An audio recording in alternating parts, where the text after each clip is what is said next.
Bearcat Bounce Podcast. Back at it again. Monday. Winning Monday. There was one game that happened this past weekend that counted, and that was a win. Winning Monday.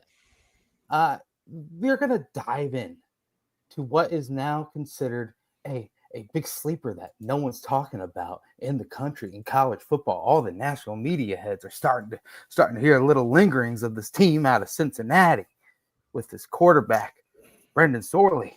It's going to be a big time dive in on that Monday as well, where the basketball team did take place with an exhibition over the weekend. We're going to touch on that as well as, get this, in 1 week from tonight, the start of college basketball is back. Bearcat basketball on the screen in live in Fifth Third. We're going to break that down as well. But homecoming game, winning Monday. We got to recash that, and then of course college game day coming up as well. So without further ado, I'm going to welcome in the crew, the guys. We're one down today. It's okay. Carry the steam. So without further ado, Chad Brendel, Mr. Aaron Smith, Mr. Chad Brendel, gentlemen, how are we? It's an old school BBP. Old school, taking it back. The three amigos, back in the saddle, back at it again. The triplets. Yeah, I don't know about that. I used to have a podcast in Indianapolis, and it was called The Triplets. That wasn't us. No, it was not us. Absolutely not. You've been doing podcasts behind our back? Nah, this was before I hopped on here. We had some pretty wild guests that have and since blown up, so it was fun. But that was Dana is not going to join us, unfortunately. It's been a pretty rough day in the Barstool world, and he had some things going on. So he said he will join us here soon, but unfortunately tonight was not feasible.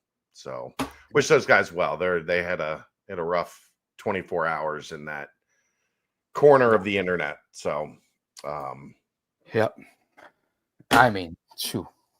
You look at just some of the videos and stuff. I mean, obviously Beef is his name. We can say it real fast, but yeah, I mean, thoughts and condolences to all of them, and then of course Mangold on Sunday as well. So just a lot of heart goes out to the Barstool Sports, community and all the families involved there as well. Because I mean, Beersy, Dana, we were on the field with him, Chad, and he was pumped up to hop on. I mean, his field goal attempt was horrendous yet again.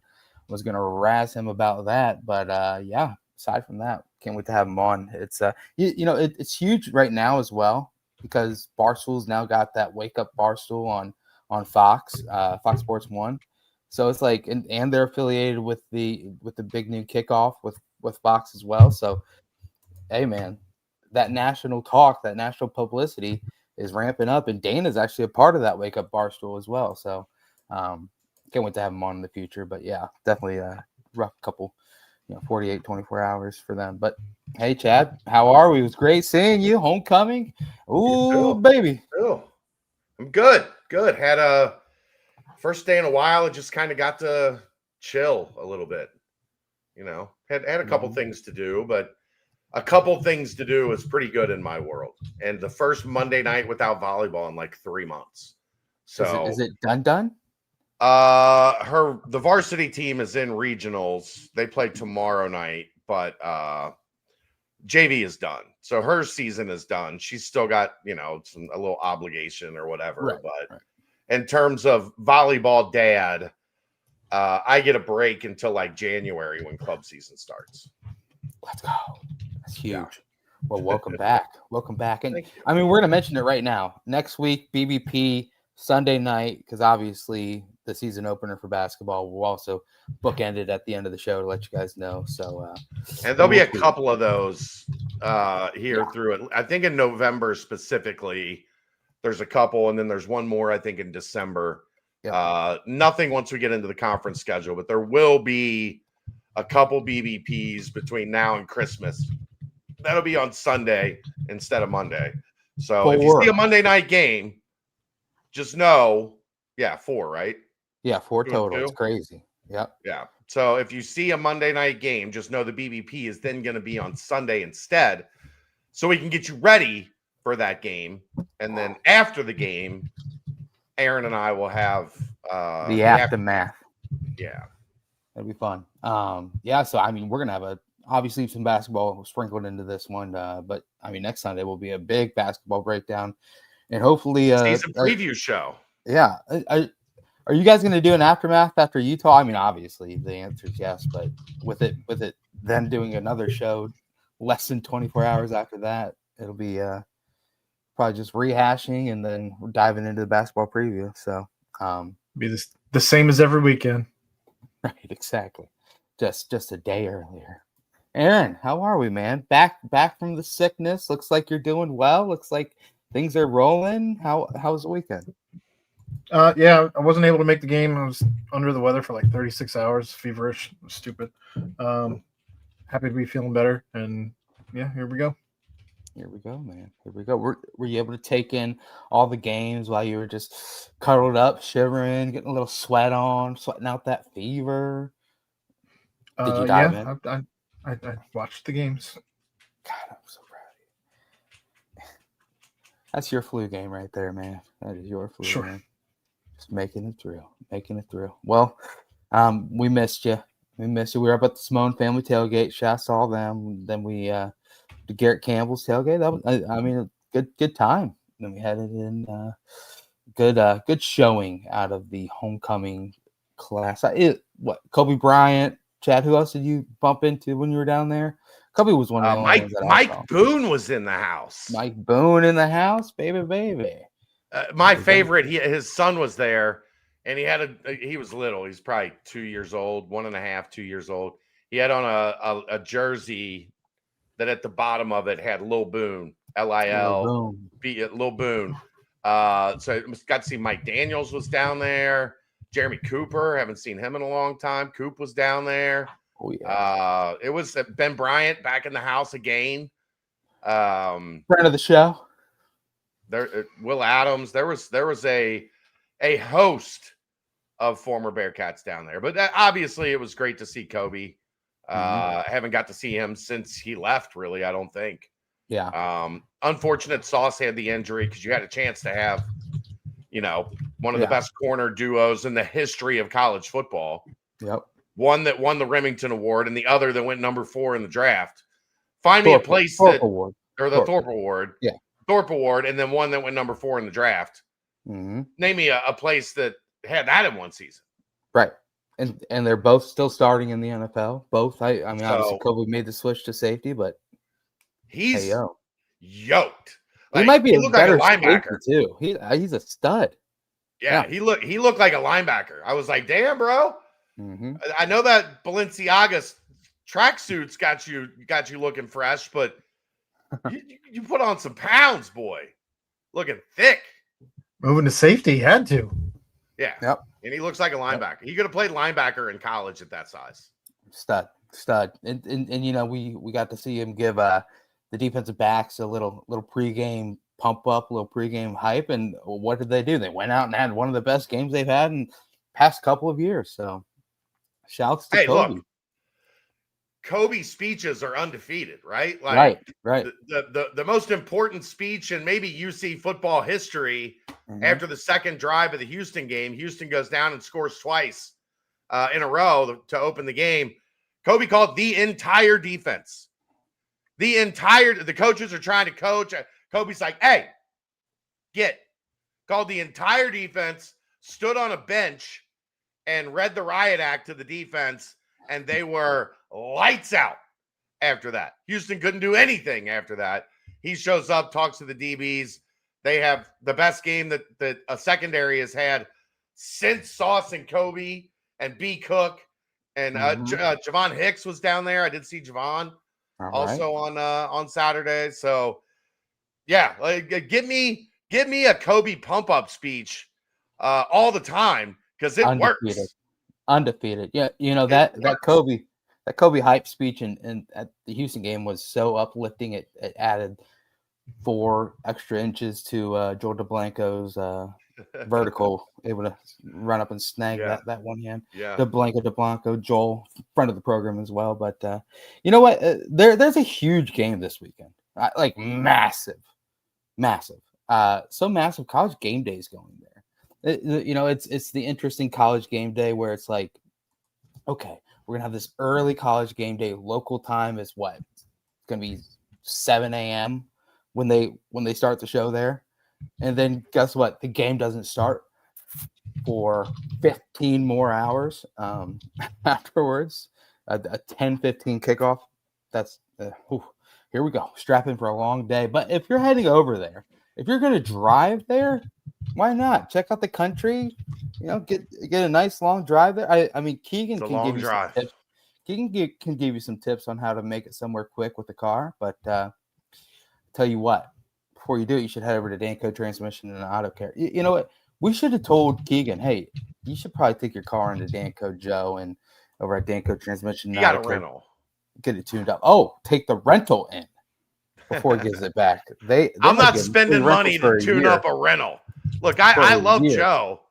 I'm not spending money on tuning up a rental. I'll tell you that much. No. God bless rentals. Shouts to Corey, my friend. He's got the hooks up in the rental car industry, and he hooks me up each time I come into Cincy. So shouts to Corey. But anyway, if you need to get your car tuned up before you head to Salt Lake City, Utah, check out the Bearcats in Utah. Go to Danco Transmission and Auto Care. Mention Chad. Mention Aaron. Mention Kobe Bryant. Mention Ryan Royer. That might get you $10 off your next oil change. Might have to pay $10 extra. Your next fixing. Yeah, you might have to. But yeah, Danco Transmission Auto Care. We love everything you do, Danco Joe. Well, guys, it was another successful Saturday for the Bearcat football team. If you placed a little bet beginning of the season, one of those, over under and win totals, a little 6.5, you take the over. Normally, like a lot of those got to wait for like the last week of the year to finally have it cash through and pay you out. No, this one's already hitting your account. It's already over. 7-1 on the season. A 27-20 close game somewhat absolutely explodes as the Bearcats are able to go on and win 41-20. Gentlemen, you guys had the aftermath, and with no Ryan Royer here, I'm going to dish it down to my buddy Aaron Smith and say, Aaron, couple days removed. Obviously, some big storylines have been popping out left and right, and namely a certain man that should be in the Heisman race. But the Bearcats, one of the most slept-on teams in the country, possibly. But your thoughts now, a couple days removed from yet another win, this time homecoming in high fashion. I don't think they're slept on anymore. I think they're when the name Cincinnati comes out of Nick Saban's mouth, the people listen. Yeah. For whatever that's worth. Are you saying the country is now woke on Cincinnati? Sure. Get woke. Call it what you want. They're not sleeping. They got to be awake, right? They have woken on the Bearcats. That's how logic works. Yeah. Yeah. But yeah, this game was, I don't know. It wasn't ever. This was another one where you never really were scared, concerned for the outcome, especially right out the gate. You don't like when they do the thing and score bookends on both the end of the first half and again at the beginning of the second half. But that's what happens when you get the ball to start the game. You allow yourself that opportunity. But that's also what set you up in a place where you were comfortable and you didn't have to worry about whatever happened there in the middle. Third quarters, though, are starting to be a little bit of a concern as this team just simply coming out of halftime can't find that rhythm that they had in the first half. They showed a graphic, I think it was like plus 87 on outscoring their opponents in the first quarter. Which is insane. That's a crazy number. But I wonder what that number looks like in the third quarter. I didn't see that same graphic populate on the TV in the third quarter. Mhm. But I don't know. They continue to take what defenses give them, and they're not forcing things. I still think that's probably been the biggest difference this year versus last year for the offense. Not only do they have better pieces in play to play with, but you also aren't forcing it to anybody. You don't have literally just one guy who you can get the ball to and hope for the best. You have far more going on. So I guess that's my broad view of the game at this point, now removed. Going to cost us a game at some point. Come on. Everybody said in 2009 that the defense is going to cost them a game at some point. I guess Florida, the Florida game, the defense cost them the Florida game. Right. That's easy to like. If they lose to Utah, it's going to be because Utah played better. Yeah. Like, is what it is. Is what it is. Chad, what do you have glaring that you're thinking about? I mean, we can talk about the defense a little bit more right now if we want to.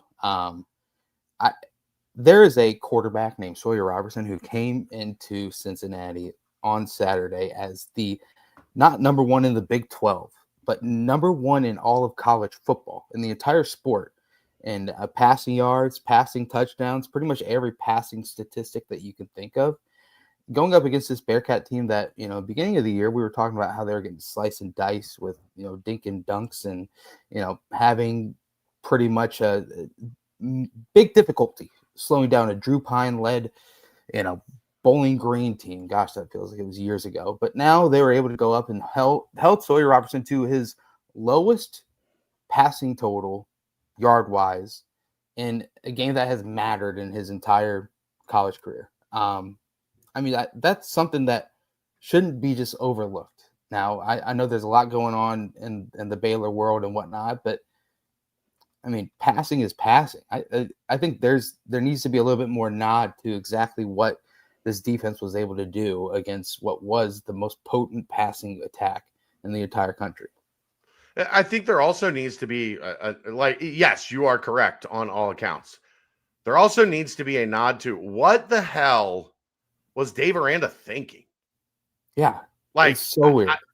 I don't understand that game plan at all. I mean, I put it on Twitter. No. The first two series, 4 runs, a sack, and a coverage scramble that gained 2 yards? 1 yard, 2 yards?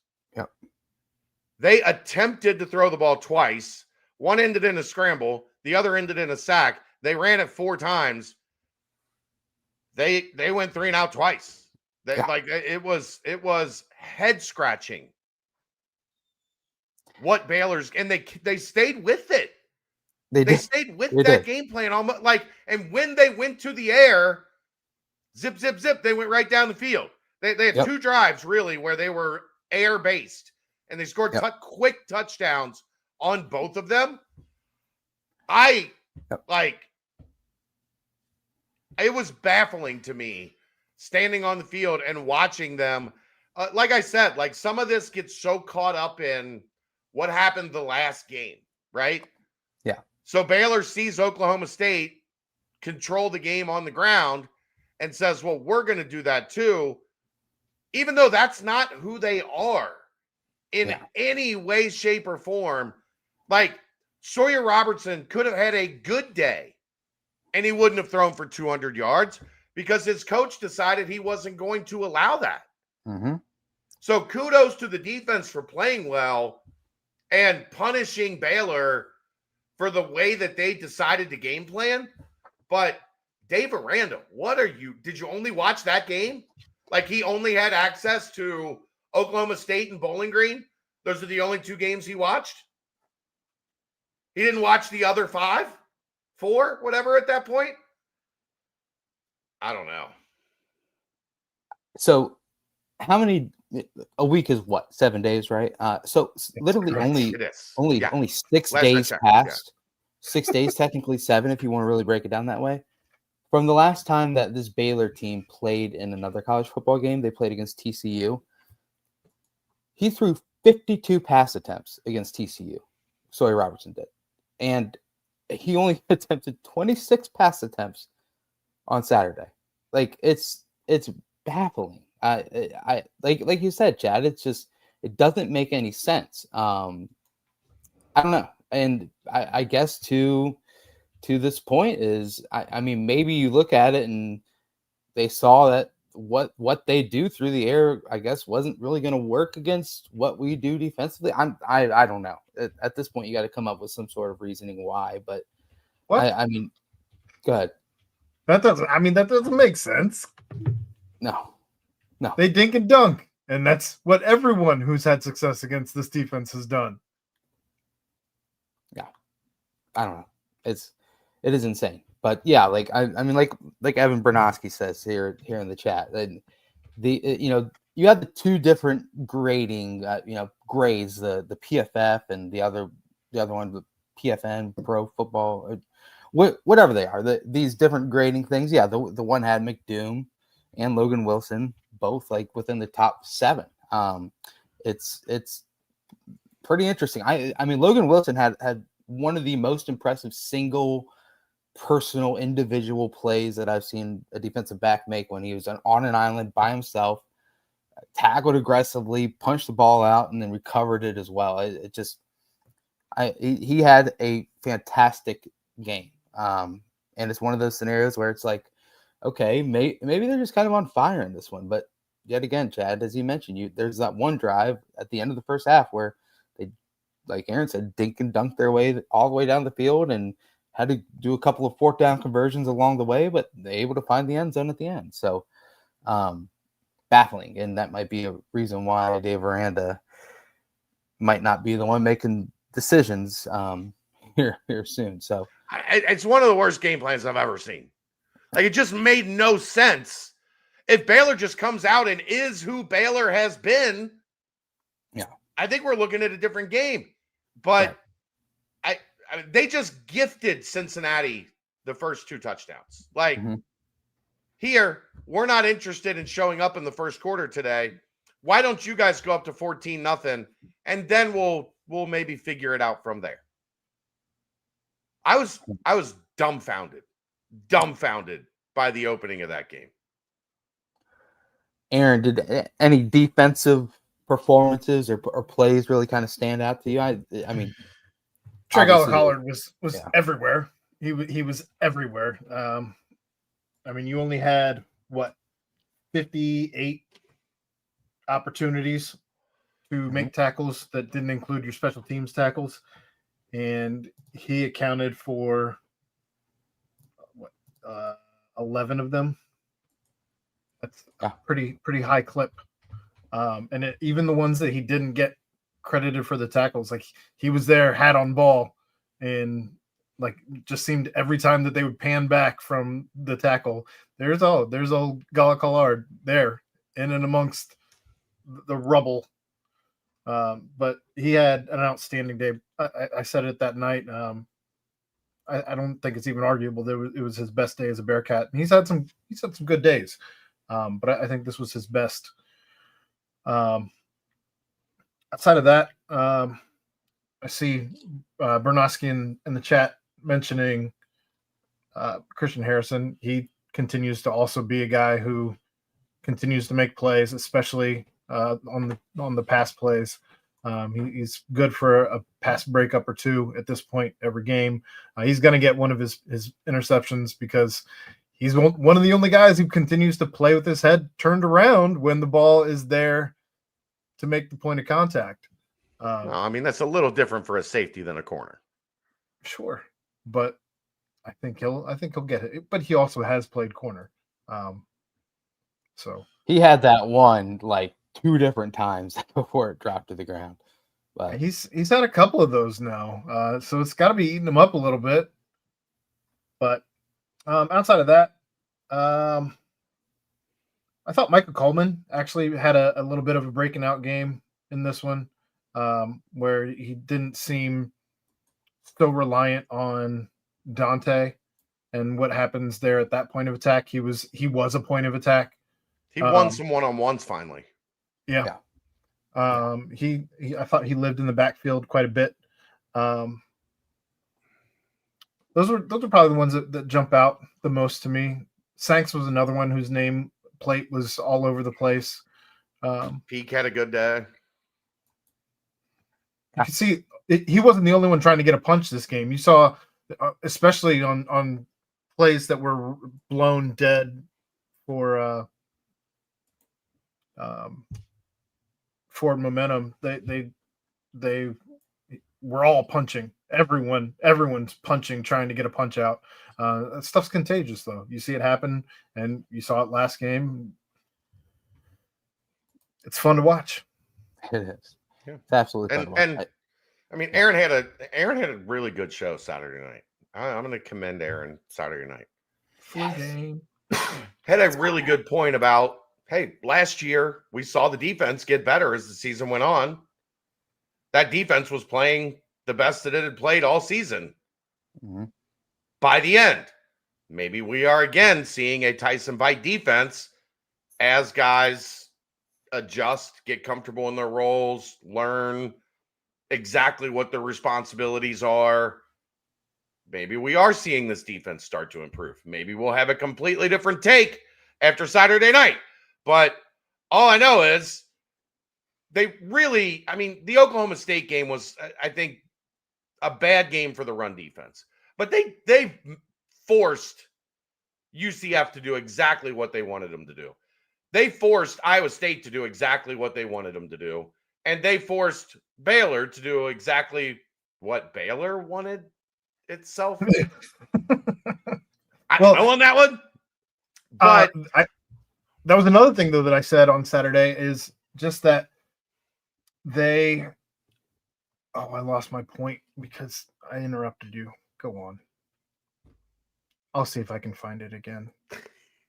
I'm just saying, since the Kansas game, really the only aspect of any of the games since Kansas was the Oklahoma State rushing attack.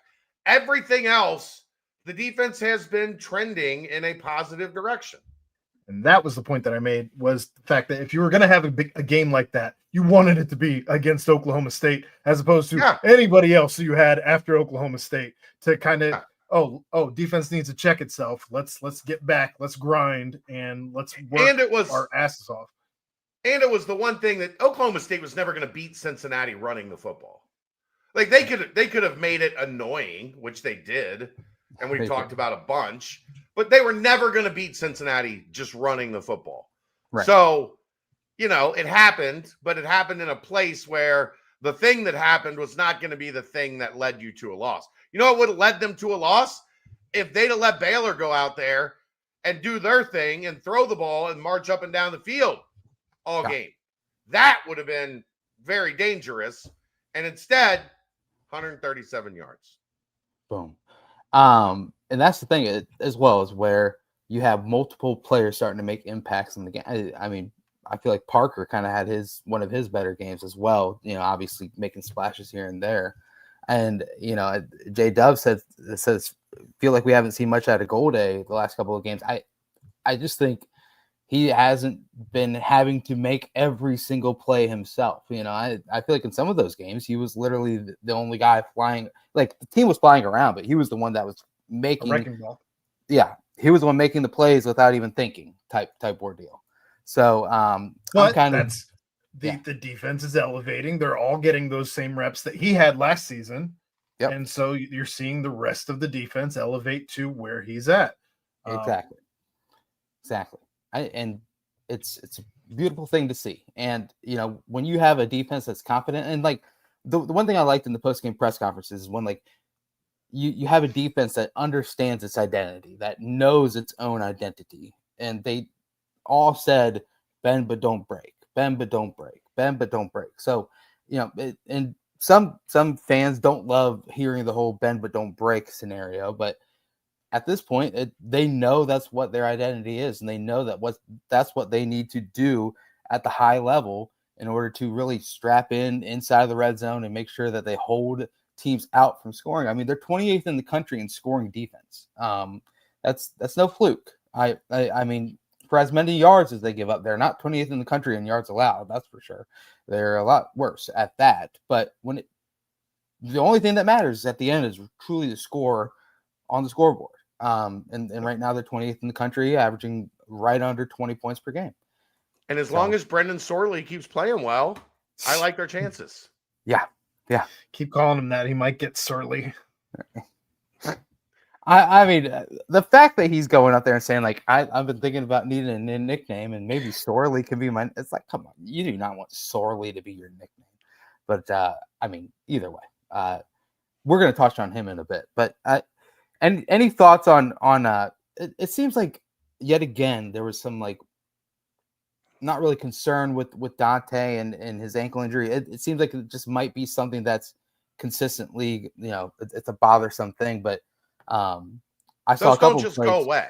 Right. But I saw a couple plays. One in particular on the first sack, he drew 2 offensive linemen, and a third was looking over at him, and it allowed everyone else to close on Sawyer Robertson and kind of put an end to anything that first drive was trying to do. So he's still out there making an impact, just literally being there. Drew a holding call as well later in the game. So, I mean, when you have everyone else, like Aaron's saying, stepping their game up at the right time defensively, that's when you need to do it. And I mean, heading into this weekend, they're going to need the defense clicking on all cylinders, especially the run D as well. Dante also tried to take Sawyer Robertson's head home with him. I don't know if he knew that wasn't allowed. But the more Jeff brought this up in a conversation I had with him, but the more I thought about it, I thought that Jeff was right. That's about the only thing you could have done in that situation, and you lose a half yard. Okay. Yeah, essentially. Yeah. He pretty much just put his arm out and just clawed him down. But yeah, I mean, that at the end of that drive was nuts. Like that and like, the penalties in the end zone and whatnot. It was just like, all right, are they going to score and then just get the 2-point conversion already? There's enough flags that are pretty much going on. They said inside of the 1 yard line like 3 different times on that drive. So, yeah, I mean, hat tip to them. But the defense, they flexed when they needed to.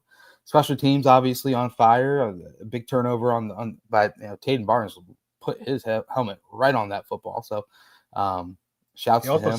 Suplexed a dude on special teams. He did. He did. It's good. Gotta love that. Gotta love that grit. Gotta love that. I mean, it wasn't a Kurt Angle performance, but it was pretty good for him. Yeah. I agree. But yeah, comparing him to a gold medalist, that's not even fair. I mean, that's the guy that does the best suplexes, right? Not a fair comparison. Don't do that to him. You want me to compare him to Chris Benoit? That's a dark place. Exactly. Oh, there we go. That escalated quickly. Well, I don't know any of these references, so I'm going to roll into the offensive side. It's probably for the best, Brent. Okay, it's probably for the best. There we go. Offensively, interesting looking back at the final stats of everyone. It's not like, this team had multiple games where there were explosion.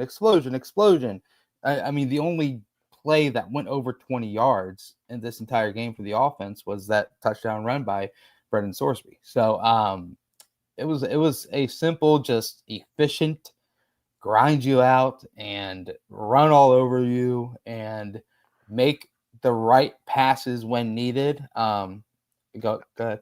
How about this? Ready. They had 2 drives that ended the half.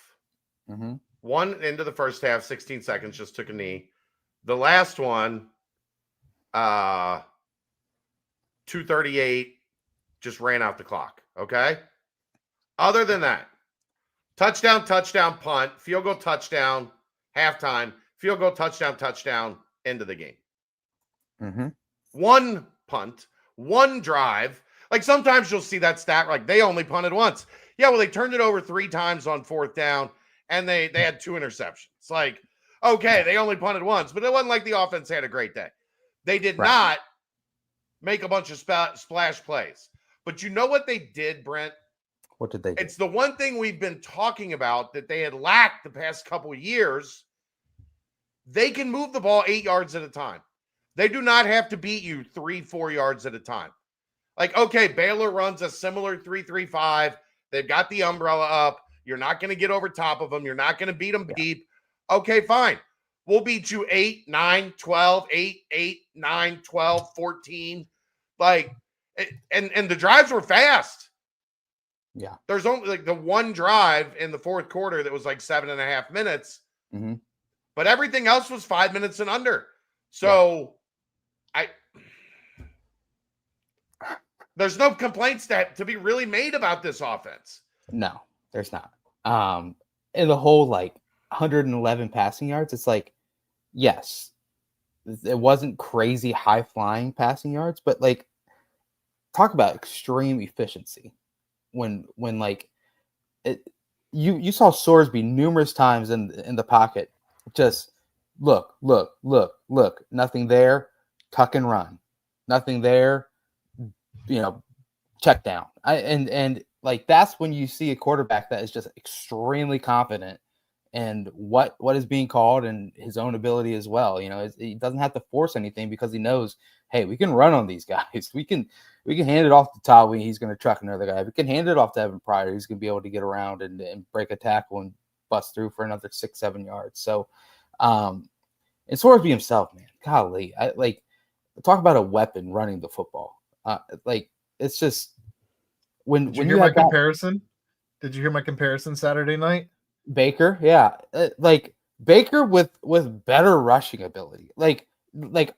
I agree with you, like on like the gamesmanship and the comfortability, and he's starting to like crack jokes way more, and just continuing to just have that little aura, if you will, that je ne sais quoi, that je ne sais quoi, moxie.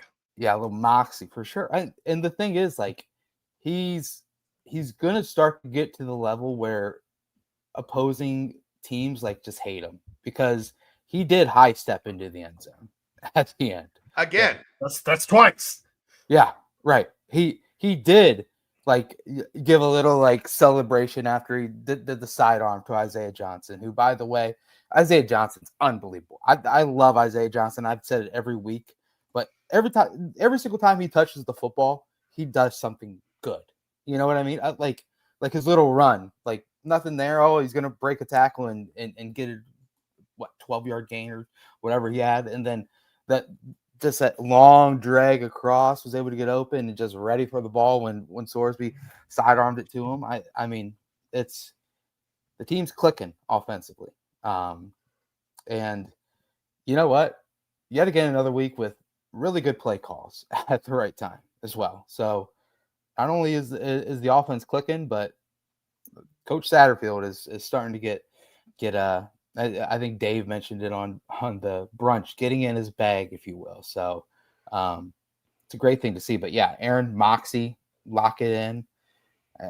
Sorsby, though, a little bigger than Baker, right? Yeah. Well, he's listed bigger than Baker, but I think he's probably 2 inches taller. Yeah. Right. Baker's pretty small. I think he is pretty small too. I'm just saying Sorsby's listed at 6'2", and I don't know standing next to him that he's quite at 6'2". I guess we'll find out in the combine. Yeah. True. We will. But man, I tell you what, when there's going to be a game coming up where Sorsby is going to have to sling it around, then I mean, he just shows the ability to do that, and the amount of weapons are just crazy. So we do this every week as well. So I'm going to do it again. Just a quick update. Brendan Sorsby. Let's just talk about it, man. 27 total touchdowns, 20 passing, 7 rushing. Number 1 in the country. That's no one has more combined passing and rushing touchdowns than Brendan Sorsby. He also has 20 passing touchdowns and only 1 turnover. That's that interception that he threw against Nebraska. That, golly, imagine if they just won that game. Whew. Anyway, no one else in the country has that next to their name 20 passing touchdowns and only 1 turnover. He's averaging 6.2 yards per carry. That's pretty daggone good considering how much he is running the football as well. Tops in the Big 12 in QBR, 84.8. Second highest rated QB according to Pro Football Focus. Ohio State's Julian Sand is first, and then he's had 7 straight games. This is always the fun stat, since 2018, 7 straight games with at least 2 passing touchdowns and 0 interceptions. Brendan Sorsby is up there with Justin Fields, Trevor Lawrence, and Tua Tagovailoa. And if Sorsby can go 0 INTs and 2 more passing touchdowns this week, he'll tie Tua as the only one who has had 8 straight games, and they can throw away Justin Fields and Trevor Lawrence as well. I mean, the stats are just they're staggering. They keep adding up. Shouts to the Go Bearcats football for putting all that together. But another stat here: the only Power 4 quarterback prospect since 2012 with a big time throw rate of greater than 7.5% and a turnover worthy play rate of less than 2% in their most productive college season. So what? The only Brent, other read the thing, Brent. The only ones to do it? No. Okay. Yeah. Go ahead. The only one to do it. Cincinnati quarterback Brendan Sorsby producing at an efficient level down the field this season. A rising QB name for 2026 draft class. Jaden Daniels, Russell Wilson, and Joe Burrow are the only ones that had a better season than those. Is that reading the thing? Is that what you're saying? No. At the bottom of the screen, Brent, the donation. He's got a different screen pulled up. I understand. My notes screen. Correct. He's on a different screen. I'm going to read real quick. Hunter, thanks for the donation. He says he really wishes Sorsby would actually be talked about for Heisman. It's so disingenuous by pundits not to talk about him in that convo. Sorry, Brent. Sorry, Brent. I was just we try to read the donations as quick as possible. I wasn't thinking that you were looking at a whole different screen. It's going to be on game day. We're going to get a lot of Brendan Sorsby talk Saturday. Yeah, we are. Got to back it up because that's a nasty Utah defense. Just nice to see them not in an SEC school. Or a Big Ten. For once. Or a Big Ten. Yeah. Yeah. I mean, geez, they love them, but you know what? They fixed all by having Nick Saban give a little 5-minute dialogue about the old Bearcats. But yeah, I mean, Brendan Sorsby. Yeah. And of course McAfee. You were saying that Sorsby is squirrely. I think you just mixed up the two there, Coach. Yeah. I mean, Pat's always there. That's having your teammates back. That is. What are your guys' thoughts? Brendan Sorsby, we've seen it all. Let's hear your Heisman stance real fast, guys. Let's let you say something. Let's get the word out there a little bit. Clip it up. Get it on the main waves. I mean, when you talk about a guy who leads the nation in total touchdowns, how do you not include his name in the conversation? Your team is 7-1. You're doing the things that you're supposed to be doing. You're 1 play away from being 8-0. But now you have the hardest part of your slate coming up. So if you want to continue to keep your name in that conversation, you have to continue to do the things that have gotten you to this point. You have to stack the wins. You have to get to you have to beat the BYUs. You have to beat the Utahs. You have to beat, not in that order. You have to have your Heisman moment. He hasn't had his Heisman moment yet. Here's the reality of this, guys. The Cincinnati offense, by design, is going to hurt a guy trying to go from not on the radar to Heisman contender, right? Because they do run it at a high level. They do spread the ball around. There's not a flashy wide receiver that is like racking up 140 yards a game that he's throwing to elevate the conversation around him. So he's got a lot to work against. They haven't really had a lot of opportunities to capture the attention of the nation yet. They've just been winning. The chance he had, unfortunately, if he'd have had a good game against Nebraska on national TV that Thursday night, we'd be talking about him more. But the reality is he threw for 60 yards, so he had even more of a hole to climb out of to get into that conversation because people are waiting. Okay, we did see him on one national stage. He didn't have a great game. So he's got to keep elevating. The Heisman is very hard to win, especially if you're not a team that starts in the top 10 or top 15. Yeah, like, so when you only play on one side of the ball. But should we try him at linebacker? Safety. I think he'd be a safety. Probably more of a safety. Yeah, probably more of a safety. Okay. But now you're going to get game day. Yeah. And then in a couple weeks, if they keep winning, you're going to get a highly ranked BYU team, essentially with potentially the Big 12, a spot in the Big 12 championship game in the balance. So the moments for Brendan Sorley to elevate himself to Heisman contender are still in front of us. Like if they had Houston's schedule, UCF, West Virginia, Baylor, TCU, Baylor, then he probably wouldn't have a chance to play himself into serious consideration. Mm-hmm. But he does. Or they could just put up 56 a game and maybe you do put yourself in that conversation. But they'd still be running the ball. Like they'd still have 3 or 4 rushing touchdowns in that scenario. Because of the way this offense is built, Aaron, he's generally not going to throw for 5 or 6 touchdowns a game.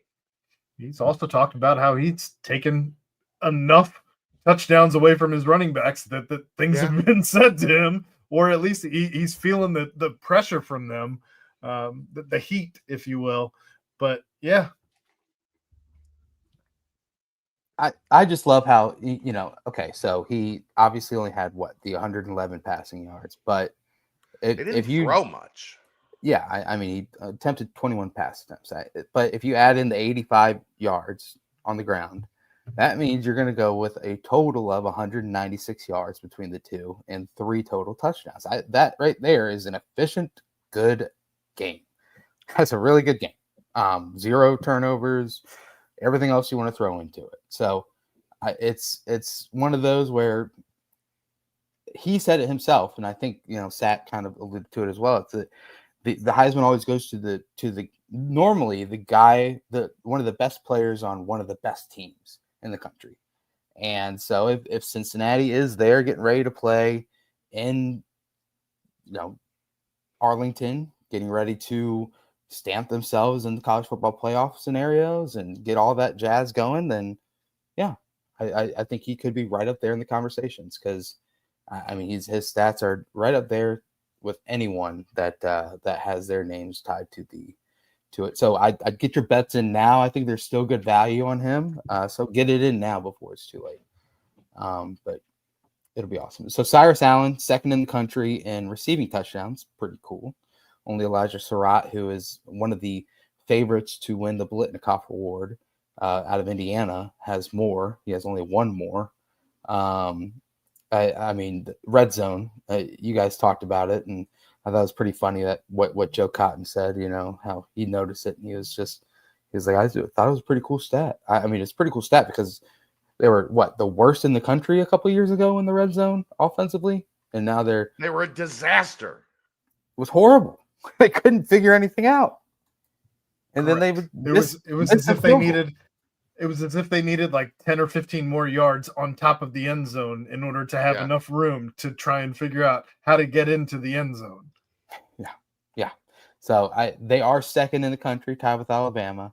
Only 1 thing. Something interesting, because we talk about how often on 4th downs that opposing teams have gone for it against the Bearcats. Well, how about this? Bearcats are number 1 in the country in 4th down conversion offensively. They're 10 of 11 on the year, and each one seems to be pretty damn important. So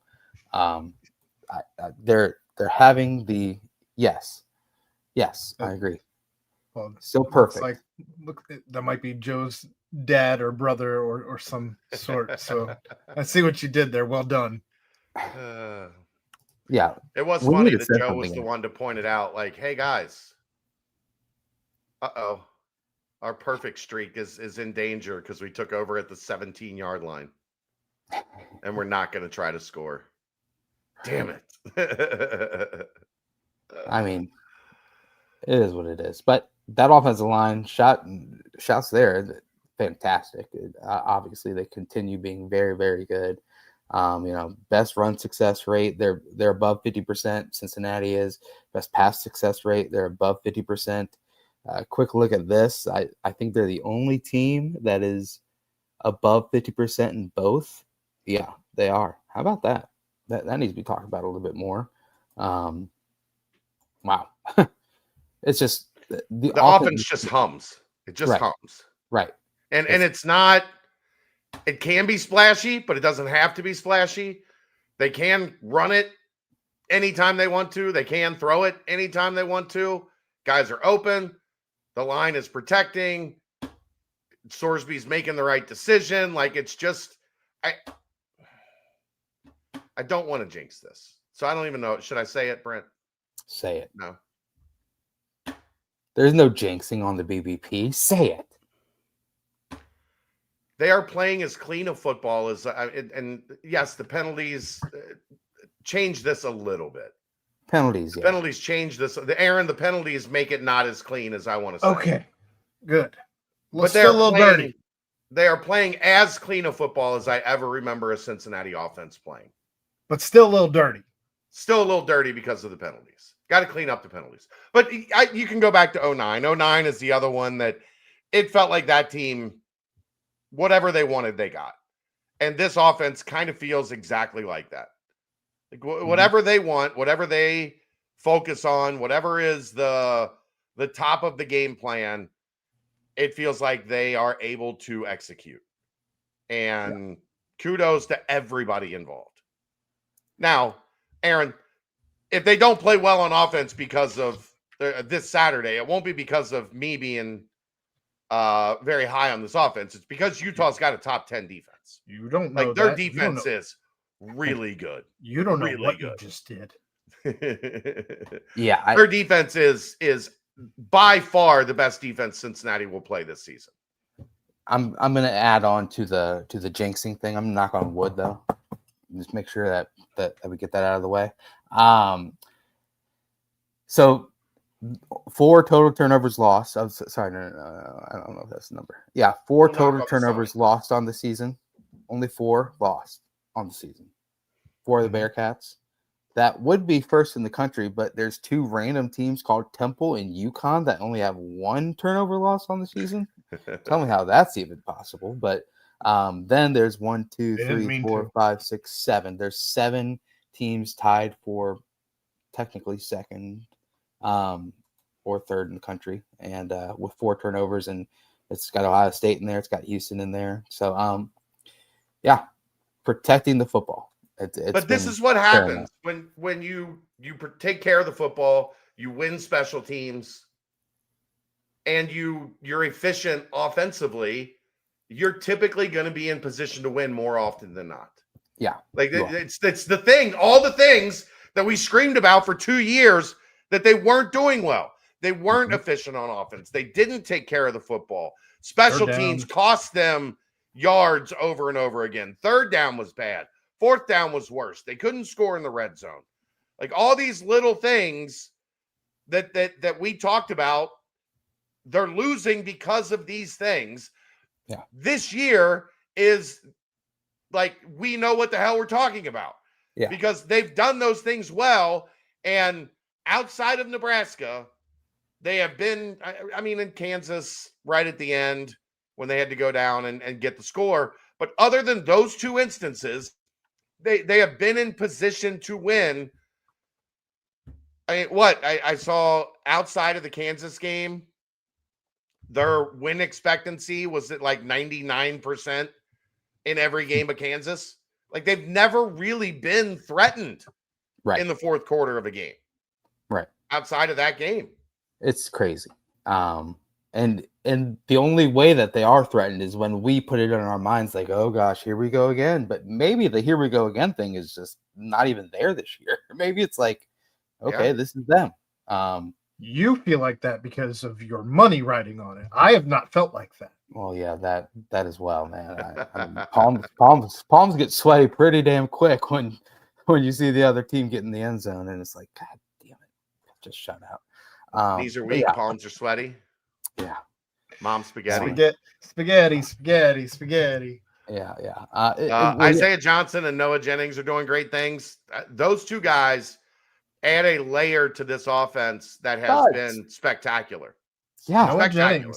Noah Jennings has become the security blanket that Joe Royer once was. On critical plays, like look for Noah Jennings. There's a good chance he's out there and he's going to make a play. He did it twice that I can recall on Saturday, and he just does it every game at least once. It's crazy. Yeah, and then Cyrus Allen is the guy that, like, so much chemistry between him and Sorsby, where like Sorsby will throw the ball like so early when it goes to Cyrus Allen. Like that touchdown to Cyrus was literally like, okay, I'm going to put it in a spot. Cyrus is going to be there. And then that 3rd and 4 where he kind of like went off his back foot and just, lobbed it into him. It was just another one of those, just he's going to be there. I'm going to get it to him. So it's awesome to see. Absolutely awesome to see. But yeah, I just, the things are happening, but now you go up against a team this weekend, and as always, Chad, you and Dave are going to have a big dive in on this, but it is just crazy that this Utah team, and you guys do the Big 12 breakdown, so you have more of a pulse on it than I do, but I've only really watched their 2 losses, the Texas Tech game and the BYU game. Those are kind of the 2 games I've kind of dove into a little bit more, but like in every single game, they either win by a bunch or they lose, and then they lost to Texas Tech by a lot, and then the BYU game was close. I mean, it's just this team. I can't really get too much of a pulse on exactly what Utah is. They have been dominant outside of the 2 best teams they played. Right, exactly. So, that raises an eyebrow a little bit. They've played 2 top 15 level teams, and they've lost both. Is Cincinnati a top 15 level team? If they are, that should equate to a really good game. If they're not, if they're more like some of the metrics that still have them in the mid-low 20s, low or high 30s, we're going to find that out on Saturday pretty quickly. Like I think we're going to know how this thing goes early. Utah fans are not excited on Twitter about the fact that College Game Day is there because they apparently do not play well in the spotlight either. Really? Like just in general. Really? They said that spotlight games are usually about a 50-50 toss-up, and they are not putting anything into ESPN's analytics, giving them 80% chance to win this game. They don't feel good about it at all. Yeah, I feel like that's like a lot of those is when, like UCLA comes to town, or like, they're facing a team that's like higher ranked than them, which, I mean, this is happening again this weekend. So, yeah, 10-15 kickoff is just the spot that I just despise, because there's been some wise tales that place is very difficult late at night. And, well, of course, sure enough, you get the latest time slot possible. With a lot of, get the vodka Red Bulls, get the coffee, get whatever you need to stay up late for this one, because late kick after a fun early college game day. So they both have eligibility, right? Yes. Isaiah Johnson is a sophomore. Noah Jennings is a junior. So they have more eligibility remaining. That allows you to breathe at least a little sigh of relief on that wide receiver room, that they're not going to have to completely remake it. Plus, got it. Right. I think you've got some young guys that we've seen Elijah Jones out there a bunch. Yeah. Over the last couple of weeks. Like, they are getting more and more comfortable with Elijah Jones. I think some of it very physical, really good blocker, but we're seeing him, they're throwing his way. I want to pull my hair out sometimes when they throw a deep ball to him and it's not Jennings or Caldwell, but Sorsby's obviously got some trust in him because he's throwing it to him. Yeah. So, you got him, you've got a couple guys that are, you got who? Gio. Yeah, Gio, I think, is going to be a big part of things after this year. Yeah. A big part of things after this year. And then I don't recall Royer getting a target last game. He had 1 catch for 12 yards. First down. Teams don't want him to beat them. Okay, No, fine. He was bracketed, but almost the whole game. Anytime I Yeah. looked at him, there were two guys right there. One underneath, one over the top. You're gonna have to throw him a dime to get him the ball. That's things you're able to do though when you're running a 3-3-5. Well, but it's also okay. You're not going to let us throw it to him. Other guys are going to be open. We'll work it back to him if we need to. There we go. Well, college game day will be in town, so a lot of excitement. And the national notoriety is going to continue to amp up, and as it already has. So we'll just keep winning. Yeah, I mean, I'm not going to lie. Yeah, we'll get to it Wednesday. I don't feel great going into this. You shouldn't. I mean, it opened as a 6.5 and went up to like 7.5 right away. It continues going the way of Utah. Vegas, that is point spread I'm talking, but like on paper, it's a game that the Utes are favored. So I also, it concerns me knowing that we saw Evan Pryor not look good coming off the field, and then the line jumps from 6.5 to 10. That concerns me. Hopefully we'll get some more answers tomorrow, but an explosive running back with a leg in, I mean, it looked like an ankle. I mean, it looked like a hip drop that usually results in an ankle injury. I don't have a ton of information on it yet. I'm just, I guess, being Cincinnati sports fan, worst case scenario guy at this point in time. But I didn't feel great about how that looked at the end of the game. And then you see the line jump 3.5 points. You worry a little bit. You do. And especially because the whole, there's a bye after this week as well. So big picture scenario. Yeah. You don't want to put him out there and stress even further injury if that is the case. But I will say, if there's anybody I feel, okay, we're going to give one guy 25 carries, I'm okay with Tawi being that guy. Right. Like, he's got low miles. That guy's played really physical football at Oklahoma and then in the Big Ten. And he hasn't put much tread on the tires this year. So other than running guys over. Hypothetical, if our only loss is Utah and Tech and Houston win out, how do the tiebreakers work? It's very complicated. It goes into the three-way tiebreakers of who have you played, what's your record, comparative against the teams that all three teams have played. I haven't gone through that and played out all the scenarios yet. We're still a couple weeks from really being in that mode of figuring out what the tiebreakers look like. But I unfortunately, if anybody's going to win out, it feels like it's going to be Houston. Yeah. Thanks for the donation, Evan. Evan, thank you.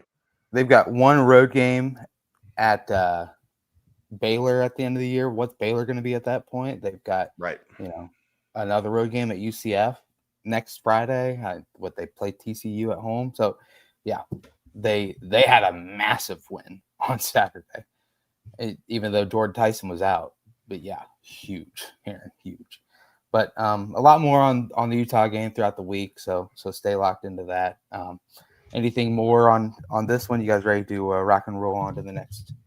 I was going to say, Brent, I used this for I mentioned it to Aaron, but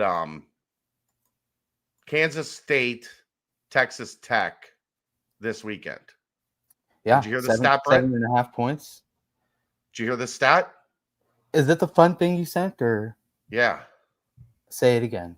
They have played in the last 13 meetings between Kansas State and Texas Tech. Kansas State is 12-1, with the only loss being to Patrick Mahomes. So Kansas State is playing as well as they've played all year. I mean, they beat the piss out of Kansas. Just beat the piss out of Kansas. They're looking like the team that people thought they were going to be coming into the season. Now they get a Texas Tech team coming off a bye that now there's no safety net behind Baron Morton, who has been battling injuries all season. Every game he gets hurt. Will Hammond tore his ACL. Yep. He's done. So the backup that has saved their ass is out. Yeah. And now you've got Baron Morton. I mean, I don't know. They could do the entire rest of the league a huge favor if they hang that second loss on Tech. Yeah, exactly. If not, then BYU can do it in a couple weeks and come into Nippert undefeated. And could Chance Williams see more snaps? Sure. I mean, Chance Williams, Manny Covey, one of those two guys.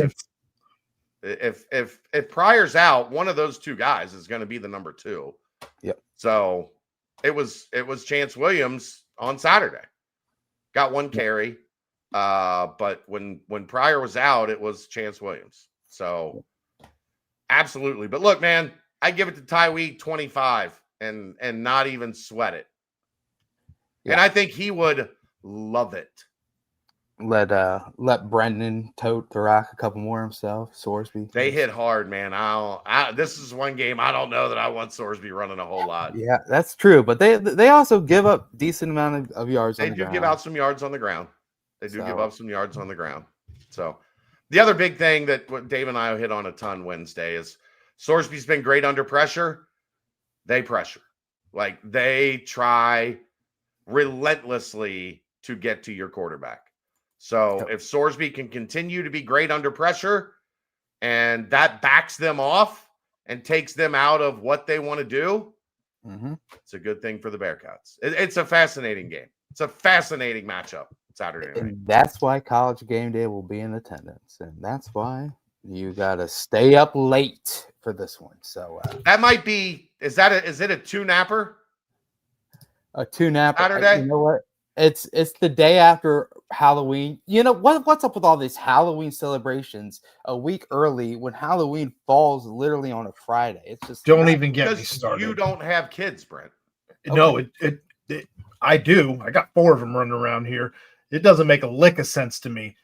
The trick-or-treating goes from 6 o'clock to 8 o'clock. It doesn't matter what day you have it on. They run baseball games for Little League later than 8 o'clock, and the kids still have school the next day. Who gives a shit? What are you talking about? I'm talking about adults having Halloween parties like the weekend before.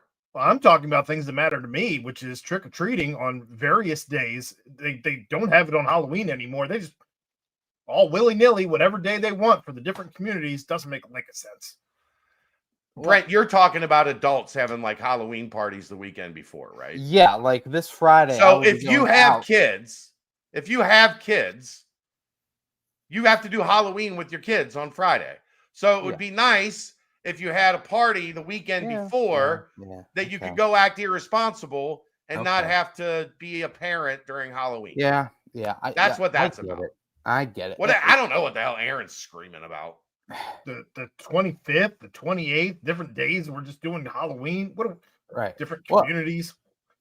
For you go to one community. It's one night. What I'm tying in this whole thing too is like the fact that yes, there's going to be people going out for Halloween night, dressed up in costumes, getting after it, blah blah blah. Then they're gonna wake up early because they want to watch College Game Day. Cincinnati's gonna be highly featured. So yes, Chad, I do think there might be a couple of naps sprinkled in for those who went out on Halloween. That's a 2-napper. That's a 2-napper. Yeah. That's a get up, get your stuff done in the morning. Yeah. Get some food in you, whatever, Get a little greasy, little Gouda and cheese omelet, maybe. Yeah. I've been craving a Gouda cheese omelet, so that's in my brain. But you get something, and then you get a nap in. Maybe like noon. You watch Game Day. Yes. Then you get a nap in at noon, like 12 to 1, 12 to 1:30. You go about your day.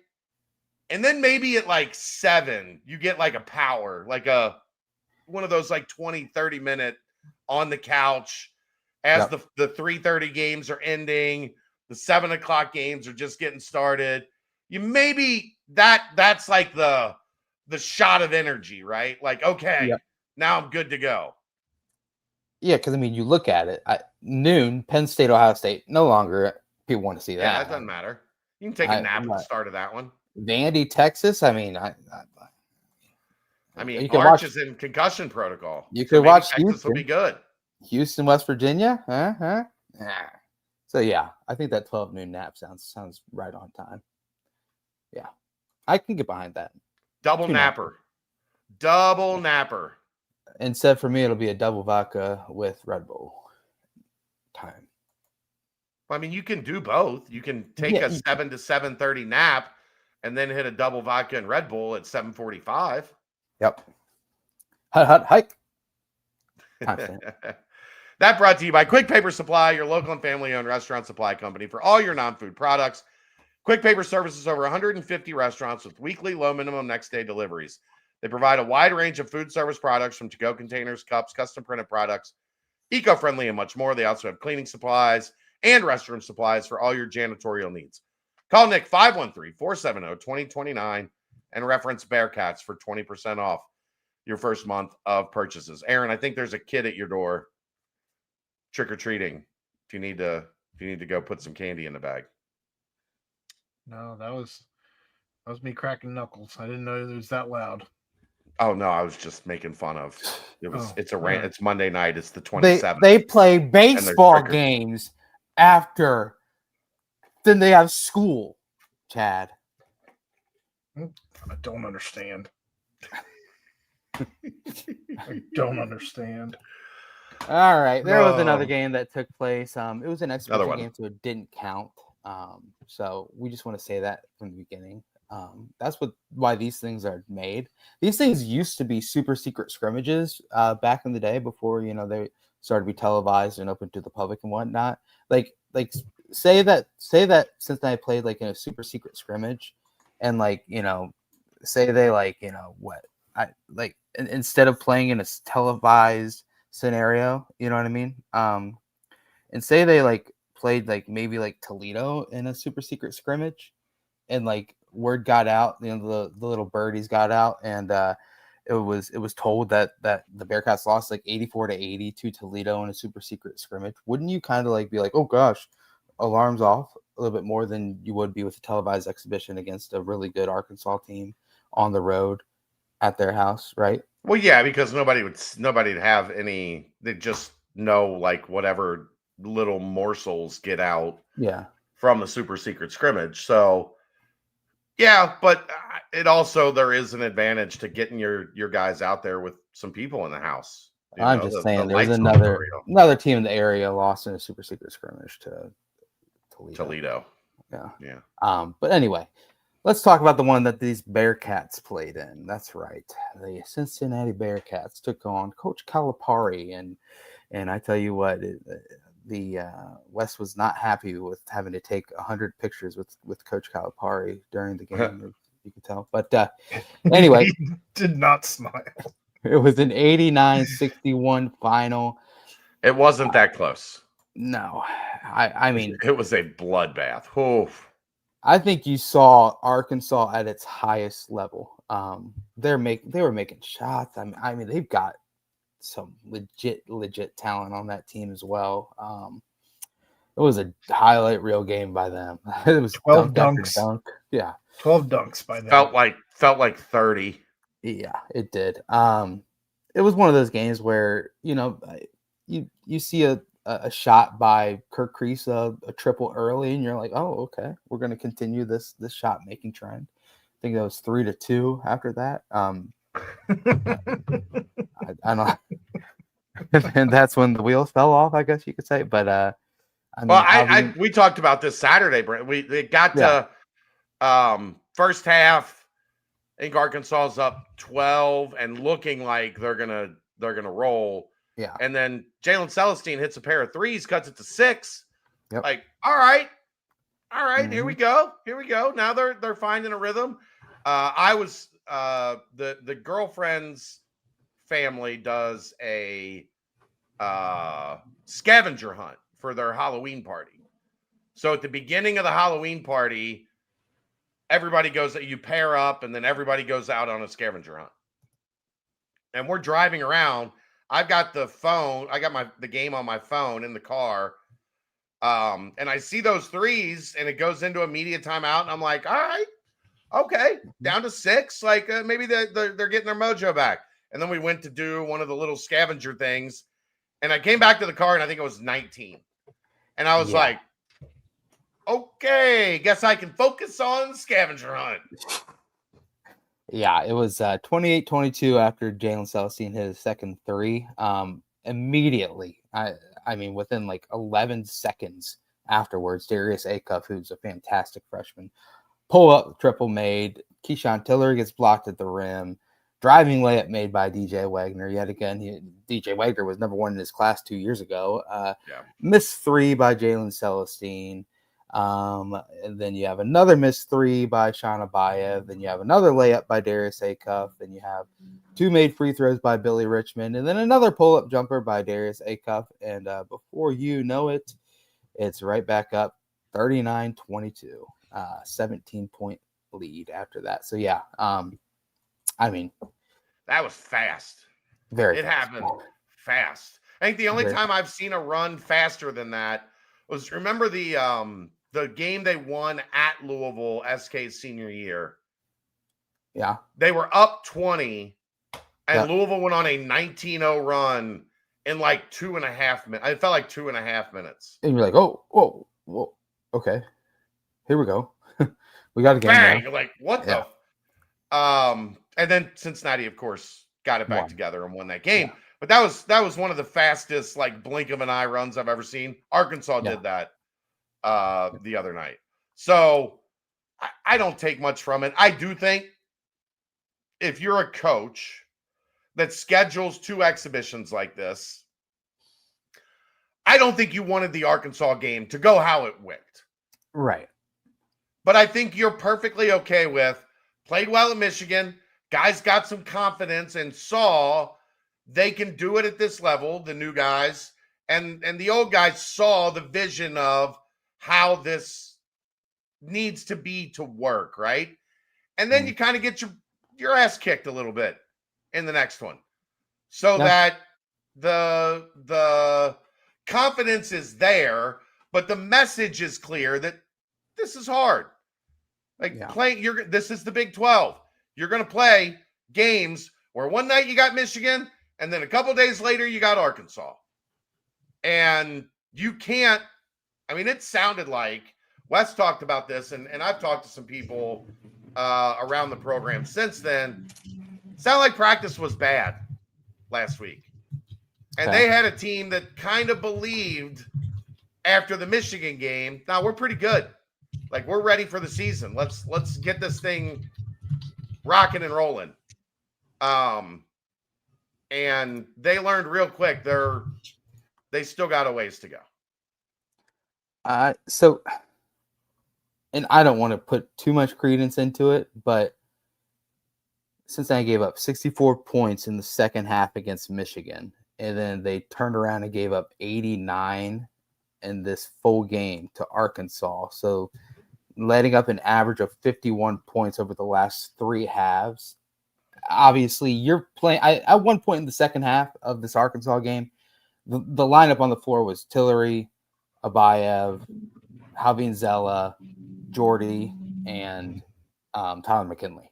That's 5 freshmen on the court at one time. You're not going to see that throughout the season unless it's like probably a blowout or I don't know. This is truly an exhibition, but I mean, 51 points a half, that's pretty staggering. I'm not worried about the defense.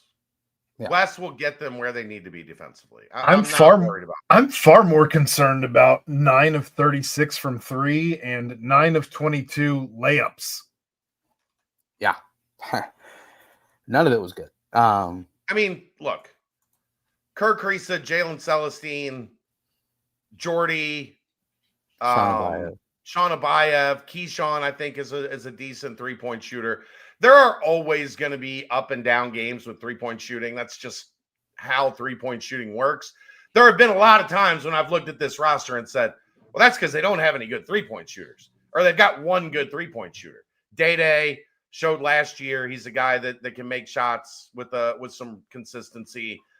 I'm not overly concerned about 3-point shooting, Aaron, because I think they've got enough really good 3-point shooters that it's going to average itself out. The rim stuff, more worried about that. Well, like, these weren't your traditional lineups, so you're going to have rotations and what have you. But 9 of 22 from layups and only 15 offensive rebounds on that. Now, you're not going to see many teams more athletic than Arkansas. Yeah. But there are going to be teams that have good rim protection in the Big 12, and this is not a lineup with a lot of length and driving ability. Yeah. It's not a downhill team. Really. That's the thing as well is and J-Dubs40 says it in the chat. It's like Mustafa Cham did not have, he had that quiet 15 in the first game where he hit. I didn't think he was good against Michigan. We said that after the Michigan game. Only 2 rebounds in that one, and I think he had 4 against Arkansas here. He really struggled in the post. A couple post touches I saw. Maybe it's a rhythm thing. Like I don't know. We can't dive into these exhibitions and wholeheartedly be like, this is what it is. Missing the 3-pointers is no. Oh, I was just going to say, you have to remember with him, Brent, this is not a guy that's played with a lot of his back to the basket yet. Yeah, right. Last year at UCF, he played along the perimeter or he played in the dunker spot. I think he's got a good back to the basket game, but he hasn't done it a lot at this level yet where he's used to how defenses are going to defend you, how they're going to shade you, how you play off of that. Like, there is going to be a learning process for him in becoming a better back to the basket scorer. Right. Hopefully he gets there, because I think the feel for it is there, but it's the doing it when you've got another 6'10", 6'11", 7-foot guy that's guarding you and looking to keep you from your ability to do that. Right. Who had Halvin Zella as your only double-digit scorer? He did look comfortable. I thought he looked good again. I agree. He had a couple good post moves. And that one play where he had 3 offensive rebounds, didn't end up finishing it. I mean, he was active. It just, gosh, that big slime injury is just because we said it, like it's going to impact the offense. Yeah. It's going to take them a little while to figure out how to fully replace what I think he was going to do for them on the offensive end. Agreed. So, it's one of the scenarios where, we bring up the 3-point misses. For me, it was more just the attempts. Like there was one possession where we did get 1 or 2 offensive rebounds, and we just dribbled it. Like Mustafa Cham dribbled it behind the 3-point line and pulled it up and took a 3. It devolved into one-on-one basketball. Like, there was just a point in that game where it was like, this shit don't matter. We're just out here. Yeah, we're just out here playing a little bit. Right. So, it's going to be a work in progress. Nothing that a couple games, say you play Western Carolina and Georgia State. I think those good time to get the feel back, get the vibes back again, get the timing down before you take on Dayton. So I don't know. It was a one of those games where it was just like, golly, so much like you just saw it all went wrong. Yeah, it all went wrong. The true potential of what Arkansas can be when they're making shots and when they are just flying. Like, you were like, whoa. Yeah. I mean, this looks like an old school Coach Calipari Kentucky team that can really get up and down and it looked at a Cincinnati team that was like, we are not interested in running the floor with these dudes. Right. Exactly. Just not interested. Nah. No, we're not. I'm not getting dunked on again. They're going to have to dunk on somebody else this time. Exactly. So, Matt, yes, if you missed early, the BBP will be on Sunday evenings for the 4 times in November and December that basketball plays on Monday nights. So we will have 4 Sunday night shows over the next 2 months. to cover for basketball being on Monday. And then after the games, Aaron and I will be live with the aftermath. And Brent, you're more than welcome to join us on those Monday nights if you feel like you need to talk. Sprinkle in a little something there. I did want to say that if you look back at it, if you look at it, Michigan was able to beat St. John's in their second exhibition game as well. So Michigan's going to be really good. Yeah, St. John's is an expected top 10, 15 team in the country as well. So, it is what it is. 2 exhibition games. Got to at least see what these new Bearcats look like in the uniforms, but the actual stats will start to matter 1 week from tonight. So, are you excited, Brent? How excited are you for the start of this? Or are you in football mode? Oh, dude, I'm like fully in football mode right now currently. But when that game ends on Saturday night, Sunday morning, it's going to be like juices pumping for basketball to start. This crossover part is so fun when you have a good team. For you. Like, oh, dude, when I'll come on. It wasn't too long ago when I was pumping out those 3,000 word previews. Yeah, that was your fault. Those were insane. If I put my name on something, I'm putting every single effort I can into it. So anyway, I'm very excited, especially because you have 2 cupcakes, if you will, and then you got a game against Dayton. It's pretty bang bang boom. So, got to be ready. Got to fire it up, and I'm excited to see kind of how Wes is gonna really look on that first game. Is it going to continue to be deep in the bench like he was in the exhibitions, or is it going to kind of be a little bit more focused on the rotations that he's going to try and have for that game against Dayton? Because you gotta start winning those. Is there any upcoming media this week or anything like that for basketball, or is it? Yes, I'm not exactly positive. It hasn't been set on when yet. Right. I think later in the week. But there is expected to be media and then hopefully a practice availability after that. So awesome. I did ask about that Saturday and was told, yes, it is in the works, but nothing is finalized yet. Awesome. Well, we've got a massive mailbag. Anything more on this Arkansas exhibition, guys? Burn the tape, Brent. Burn the tape. Burn the tape. Get ready for plenty to learn from. Yeah, plenty to work. Well, everything to learn from because nobody played well. I don't think there was a single guy, maybe Halveen. I don't think there's a single guy that I'd put any faith in saying, like putting my name behind saying this guy played well. Yeah. The Celestine stuff was nice to see. His jumper is smooth, boy. Yeah. It looks good. And you know what? Jordy's first 3, like it was a quick catch and shoot, and that looked good too. Shoot. Yeah. And he tied for the team leading rebounds as well. So, but stats actually matter a week from tonight. So that's what we're going to put our focus on. I will say you got to see some of what I was talking about with Jordy on those chase down offensive rebounds that he had, where the ball goes up and kind of bounces around a little bit, and Jordy comes in from the backside just on effort alone. Yeah. And is able to grab it. That is what, when I've talked about that his effort and his toughness was at a level that maybe was higher than I was expecting. Yeah. You did get to see a little bit of that in this game. Yeah. So I guess that's one bright side that I'll say for him is you got to see kind of what I was talking about there in his ability to impact the game in more than just being a guy that can really catch and shoot from the outside. Agreed. Awesome. Well, it's timestamp and all right.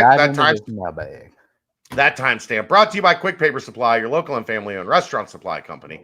For all your non-food products, they provide mostly disposable restaurant supplies, to-go containers, cups, pizza boxes, to-go bags, can liners, napkins.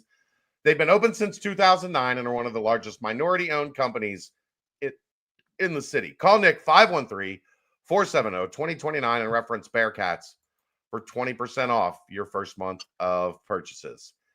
And that brings us to, boys and girls, everybody's favorite time, the Greg Hooden mailbag.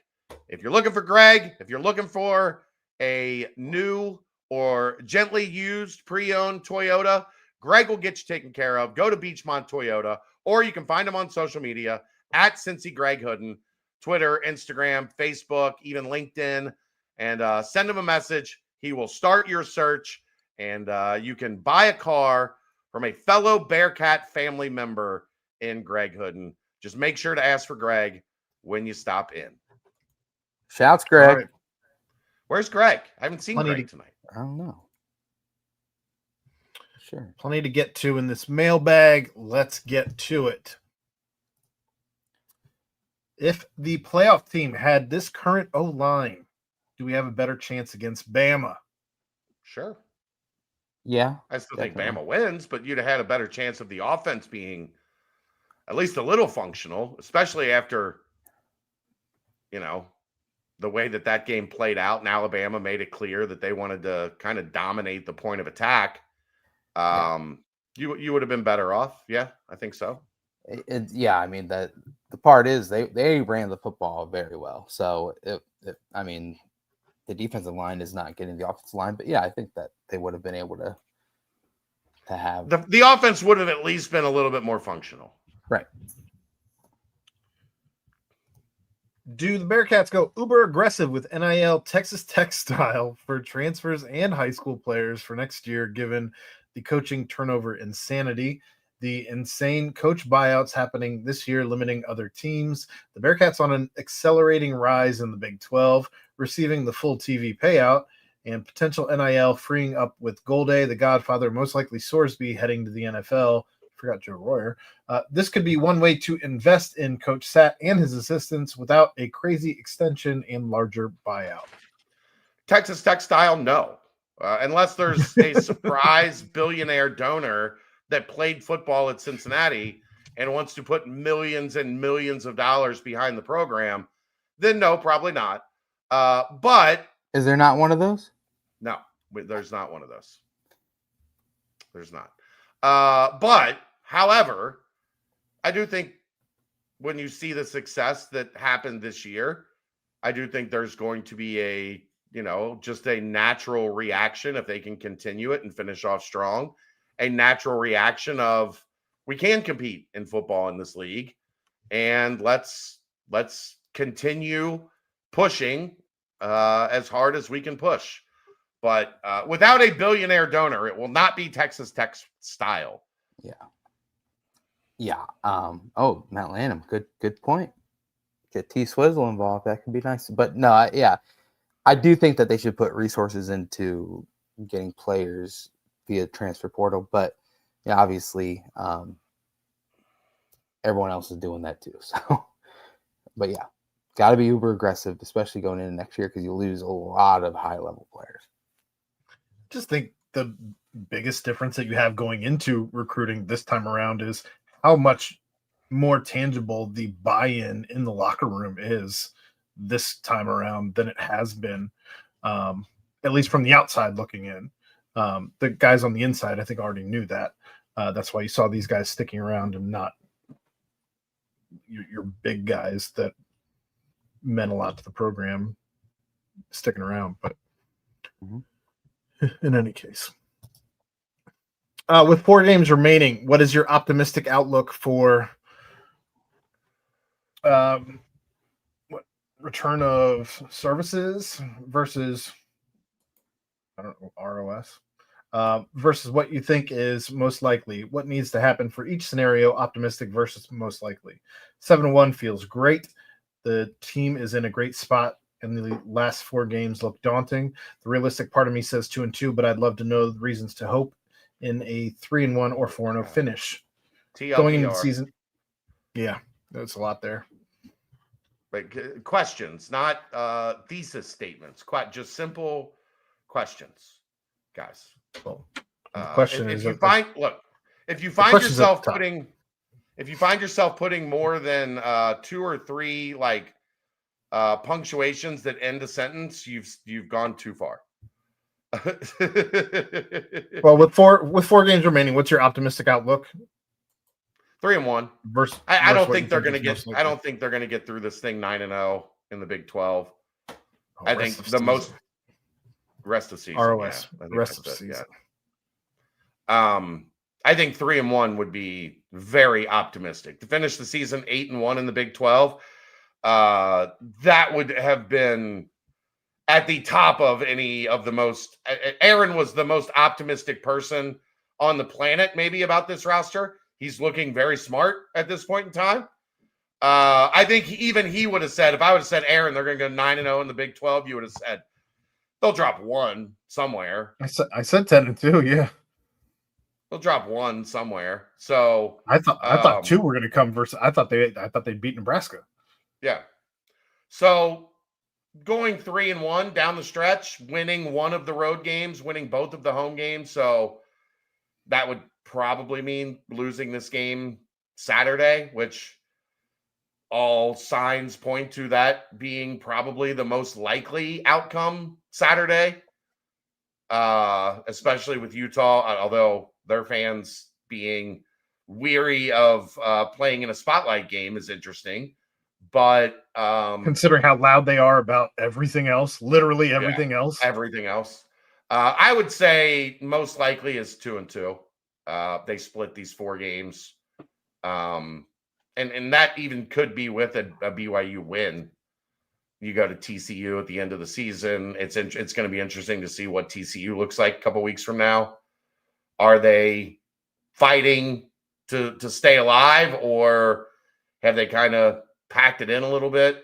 1-3 would definitely be a disappointment with the way this team has played. Yeah. I don't see 1-3 happening, but 2-2, I'd say definitely 3-1. Give it to me. I think 3-1. Give it to me. Optimistic. Like your head, Brent. All right. Which is the more difficult environment, at Arrowhead with 99% capacity of Husker fans, or at Utah Stadium at night with game day being present all day? The kicker here is Arrowhead literally being the loudest stadium in the world. Like that place is just by design. That place is really freaking loud. So Utah will have a hard time getting to that. And also a lot of Nebraska fans that aren't normal lower level seat holders getting into that game. It's going to be tough to replicate as loud as Arrowhead was. And I do think it's a positive for Cincinnati that they got that experience going into Saturday night. And the thing that's interesting to me is Cincinnati never did anything to really shut up that Arrowhead crowd. Like they never put Nebraska on their heels where that game was in doubt. Mm-hmm. Are they able to do that Saturday, or is Utah going to do what Utah has done a couple times this year and just be a beast right out of the gate? Right. But Cincinnati's what? 80 points plus in the first quarter this year. Yeah. Aaron had that stat. So, I have a hard time seeing somebody jumping out on Cincinnati like that. Yeah. The question will be, can they do the 14-0, 14-3 thing right at the beginning of that game to get the Utah people calm down a little bit? Or does Utah go up 10-3? And if that's the case, that place is going to be bananas. Yeah. Yeah, I mean, you watch some of those like Utah night games and it just like looks scary. So it's gonna be a tough environment, especially because game day got a full thing. Hand waiver, turnovers lost stat. Is there such a thing as it's a turnover gained? No, it's like you fumble and you recover the fumble. But there's That's also a not lost turnover. Right, but when you have the turnovers lost, that's one stat. The other stat is turnovers gained. And then when you compare those two, that's how you get your turnover differential. It's a little. I think he's being a smartass on turnovers lost because well, he's saying all turnovers are lost. That's not true. You can fumble and recover the fumble, and that's a turnover not lost. and you can also gain turnovers defensively, and that all falls under the umbrella of a team for turnovers lost and turnovers gained, and that's how you get turnover margin. I don't think that's what he's talking about. I'm just letting Moving on. Are there odds out there for UC and Houston to play for the Big 12 championship? I'm sure they are, Pat. Try your old Google machine and see if you can turn it up. Brent, what's your bookie say? I don't know. Let me just Google it real fast. Cincinnati versus Houston. All right, well, you go ahead and do that. I'm going to keep going. Assuming the Bearcats take care of business on Saturday, what is the most likely spot the Bearcats land in the first CFP poll next week? And how much would it take for them to finish the season top 10? I asked both these questions fully aware that it more depends on the teams around them in the rankings rather than the Bearcats' individual performance, but I still think it's interesting to discuss. Look, you get a ranked win at Utah, and then you beat BYU at home, and you win out these last 4 games, you're in the top 10. Period. Like, you've handled your business since a 3-point neutral loss to a Big Ten team to open the season, and you've rolled through what has been a pretty formidable Big 12 gauntlet. At that point, like, you wouldn't have Texas Tech, but you'd have most everybody, well, in Houston, but you'd have most everybody else. You're going to get a lot of love. A lot of love.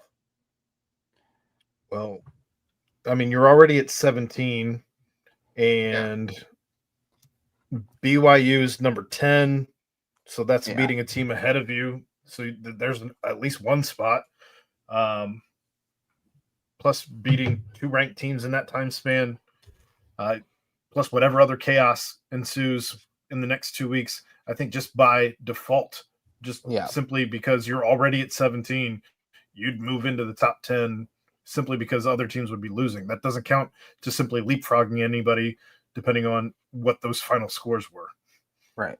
Well, and as we've seen in the past, the first couple college football playoff polls mimic the AP poll quite a lot. So typically, so we'll see. They don't actually watch games, but that's if we win on Saturday, I think there's no doubt we'll be right there inside of that certain number. I don't know how many other games are kind of up in the air this weekend, but we'd be right there. All right, against Utah, you win the coin flip. What are you selecting? Give me the ball. I don't know, man. I just don't like. I don't like that double up at the end of the half. Like, I mean, that potentially changed the shit out of that game against Baylor. Mm-hmm. Going in for a touchdown at the end of the half and then coming out and scoring one at the start of the second. I defer. Everything inside me wants to defer always. With the way that things have been going this season, I think I take the ball. You're plus 87 this season in the first quarter. Just give me as many possessions in the first quarter as you can give me, and then let the chips fall. On that last question, by the way, there's only 3 games this week, ranked v. ranked. Vandy, Texas, Oklahoma, Tennessee. Oklahoma's 18, Tennessee's 14, and then Cincinnati, Utah. Mm-hmm. Vandy's 9, Texas is 20. Yeah. So you'd need some upsets to have really any upward momentum. Although I do think, like, if you go to Utah and beat Utah, I think you could see Cincinnati maybe jump a team or two that's ranked ahead of them and won. But there's like sneaky ones, like you mentioned that Texas Tech Kansas State game. There's Virginia at Cal. Virginia's only a 4.5-point favorite. Yeah. Georgia Tech's under touchdown favorite at NC State. Would they? Miami at SMU. Miami's wobbled a little bit here. SMU is a top 15 team to start the season. Miami's a 12.5-point favorite, but it's in Dallas. So I agree. All right. Brent, any update on the odds for UC and Houston? I mean, Houston's like plus 2,000 to win it, and Bearcats are plus 600 to win it at a certain sports book I saw. So I don't know how you're going to. 1,000,000 to 1 that it's Texas UC replay of the 2021 AAC championship. But boy, that would make a lot of people in this conference head explode if it was Cincinnati Houston in the conference championship game. Yeah. American Rising. Yeah. All right. Does ESPN control the game start times like this Saturday's uber late 10:15 start? And does the Big 12 have any say?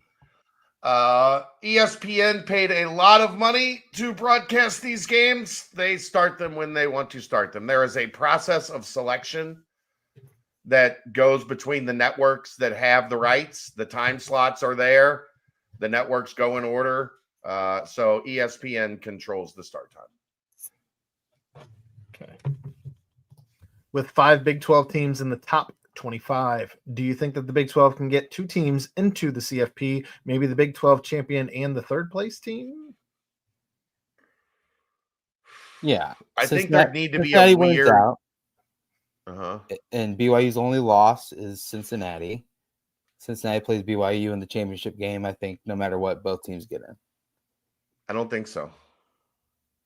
It would be the exact same scenario of ACC last year. I know, but I for some reason, the Big 12 is not getting a ton of respect. Yes, they have 5 teams in, but they haven't climbed the ladder. People still want to love Texas Tech is the thing. I'm trying to think in my head if there's a way that Texas Tech yes, there is. Finishes with 1 loss, but ends up third in the tiebreakers.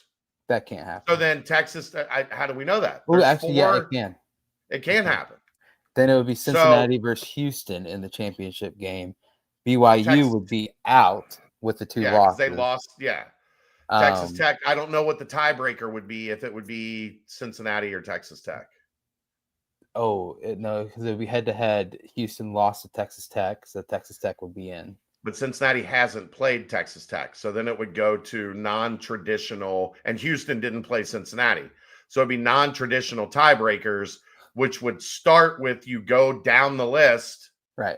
Like Texas Tech and Cincinnati in that scenario both beat BYU. Right. Who would be next? And you keep moving down the list. It'll be fascinating whenever it happens. But if there's some weird scenario where Texas Tech finishes 8-1 in the conference, but doesn't get in the conference championship game, then I could see the conference champion and Texas Tech in the playoff. Other than that, I don't see it. Yeah. Ooh, that was a lot, fellas. It's a lot to think about. I did not. This is the fun part. This is the fun part of being good. You get to think about crazy shit. What crazy shit needs to happen? The only thing I thought about was Patrick Mahomes needs to do better in this second half. I'm just saying. All right. For all the years I was nervous, annoyed, or just angry at special teams play, this year has been a breath of fresh air. That's because the teams are special. So here's my question. Rusnick, on a scale of 8 to 10, where 8, we can elect him mayor, to a 10, we put up a likeness in Shakely IPF. Where do you rate him so far this year? 11. 9. I'll go 9 because we haven't had like a game-winning kick yet, right? We haven't had that it's all on the line. There's 3 seconds on the clock. Cincinnati's down by 2. Steven Rusnick comes out to Celine Dion's playing. 9.5. I mean 9.5. He's an NFL kicker. Like, can we start getting a little bit more talk around him, please? Like nationally, I'm saying. Like, come on. I think the question would be the distance. Like those guys in the NFL now can hit from 60, like without really thinking about it. Yeah. So I think that would be the main like NFL question on him. But hey, you need a guy to put it through the uprights. Let that guy kick it. He gonna put it through the uprights. Should we just start calling him Otto Rusnick at this point? He's one of eight kickers in the country that are perfect. His 11 of 11 trails only Hawaii's kicker, Kante Matsusa. Oh, that's the guy that has that crazy The YouTube story. kicker. Yeah, Yeah. the YouTube kicker. The Tokyo Toe. Yeah. Patrick Durkin at Tulane and Gabriel Placencia of San Diego State are the only players with more attempts and makes than one Steven Resnick. All right. Stud. If you could, in a parallel universe, would you give back the $4.5 million from the game at Arrowhead versus Nebraska and take the $1.5 million that accompanies a sold-out game at Nippert in exchange for that last pass by Sorsby being complete, a Bearcats W at home, an 8-0 record, a top 10 ranking, and Sorsby having 0 interceptions, and thus being vaulted into the leading Heisman candidate as the quarterback of an undefeated team with 0 turnovers and huge stats? Just win out. Sorsby will be there anyway. Winning fixes everything, and we never got numbers for what they made on this game. Yeah. So from any whispers I heard, 4.5 is probably nowhere near the number. Right now, if Brendan Sorsby would agree to forego the NFL draft this year, would you be willing to make him a $5 million man if that was the number he personally required to stay at UC? Can UC, given the current money sources, afford to pay any one player in any sport $5 million? If not $5 million, how much? Yeah, I'm not sure how much money UC has. I don't know where Chad is, but pay the man his money and let him come back, win the Heisman, take an undefeated Bearcats to the college football playoff. Why not? I mean, I don't know why we're coming up with hypotheticals on what players are being paid. They're figuring out ways to make it work at the end of the day. So always take more money where you can get more money for the games. Always. Yep. And figure it out. Yes. Please. Win in hard places. Okay. Is Chad gone? No, he's just hanging out. I'm not putting him back if he doesn't want to come back. There I'm he back. is. Okay. I sorry. Something happened at that. I missed those 2 questions. I'm sorry. That's my bad. I missed this one putting it in, but I'll read it anyway. This comes from Mitchell G4. How does the noise from UC fans at Nippert compare to other venues in the Big 12? I know it gets loud on 3rd and 4th down, but it seems a bit quiet on 1st and 2nd. It's very loud. Everywhere is quiet on 1st and 2nd down. Like the crowd is not worked into a frenzy on 1st and 2nd down. 3rd down, 4th down, it is as loud as anywhere in the country. That's the same for NFL games or everywhere. Michigan or name any whatever you want. That does end the what's happening? Just breaking dishes. Don't want to clean that one. But that ends the football portion of the Greg Hood mailbag. What's going on in there? You don't have to doing in there. You don't have to put dishes in the dishwasher if they're broken, Dad. Mom. There's no dishes in the sink. I keep Mom. that shit not anymore. Mom, her mom's not here tonight. I apologize. I was doing a Wedding Crashers reference. I know. There we go. Or is she? It is spooky season. Maybe that's who was making all that noise. All right. Basketball portion of the mailbag. This thing's gone off the rails. Athens. Oh no. The Twitter world was all over the place after the Arkansas game. People were overreacting to a preseason game. What's your guys' thoughts? We gave all of them in an entire segment. But as far as exhibition games, they don't count. There are some things Especially to be a little concerned about. Yeah. I think guards with length and athleticism, this is not a backcourt that's going to excel in that area. We knew that. Like, Kirk Carissa is not a big, long, athletic dude. Day Thomas is athletic, but doesn't have great size. Keyshawn Tillery, athletic, but doesn't have great size. Yep. So teams, they're going to have to figure out ways if they play teams that have a similar style to Arkansas to not just, they got jumped. Like they showed up for a fight and they were beat up in like the first 4 minutes of said fight. Yeah. Arkansas just blitzed them with their length and athleticism. So that's something to be concerned about. Finishing at the rim. Again, you have guards that don't have great length and athleticism. Finishing at the rim is going to be a little challenging against some opponents. So there are things that I think came from that game that didn't come from the Michigan game that you're going to have to keep an eye on. Agreed. All right. Would you support an age limit being applied to college basketball rather than years of eligibility left? If so, what would you set the limit at? Not really. I don't really care. I mean, the whole G. I think he's referencing the G League stuff. G League stuff. I think so as well. And then the That's foreign weird. players as well stuff. But I mean, I don't know. The G League stuff is interesting. But I mean, I just don't think there's a lot of those guys out there. Like there's all a of them are couple. professionals these days anyway. So Well, I mean, the thing is, like, if you didn't play in the NBA, Yeah. I don't see why that. I think you should be able to declare for the NBA draft, just like you go all the way through, and then if you don't get picked or you don't like where you're picked, you can go back to college. Like I think that should be a thing. mm-hmm. Now you're just They let giving you the in players. baseball.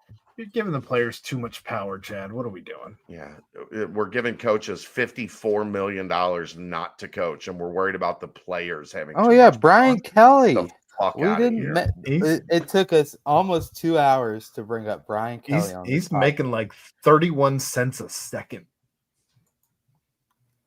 If you guys would watch this YouTube channel a little more, I could make 31 cents a second. Let's go, guys. Pick it up.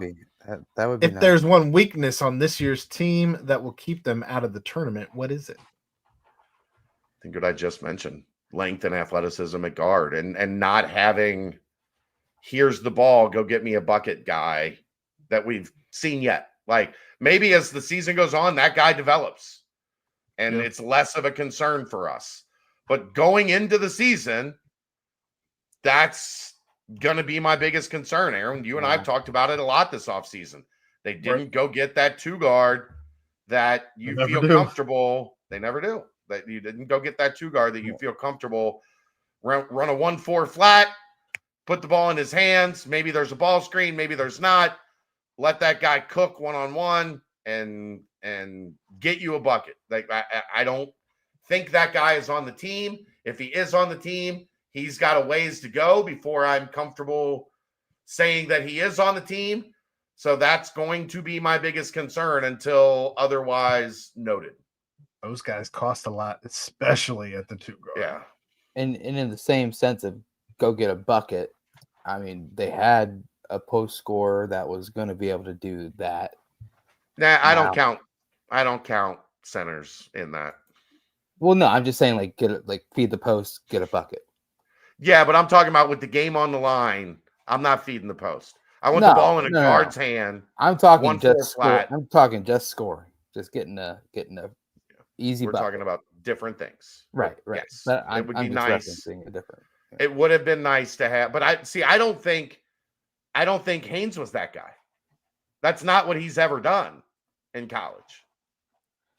That's not been his strength. I saw him do that last year. Brent, when they cut up hours of clips, he's gonna have a back to the basket play.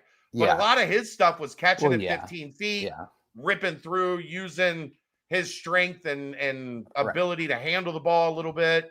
Like he did far more of that than he did, duck in on the block, put the hand up, catch it, power dribble, layup.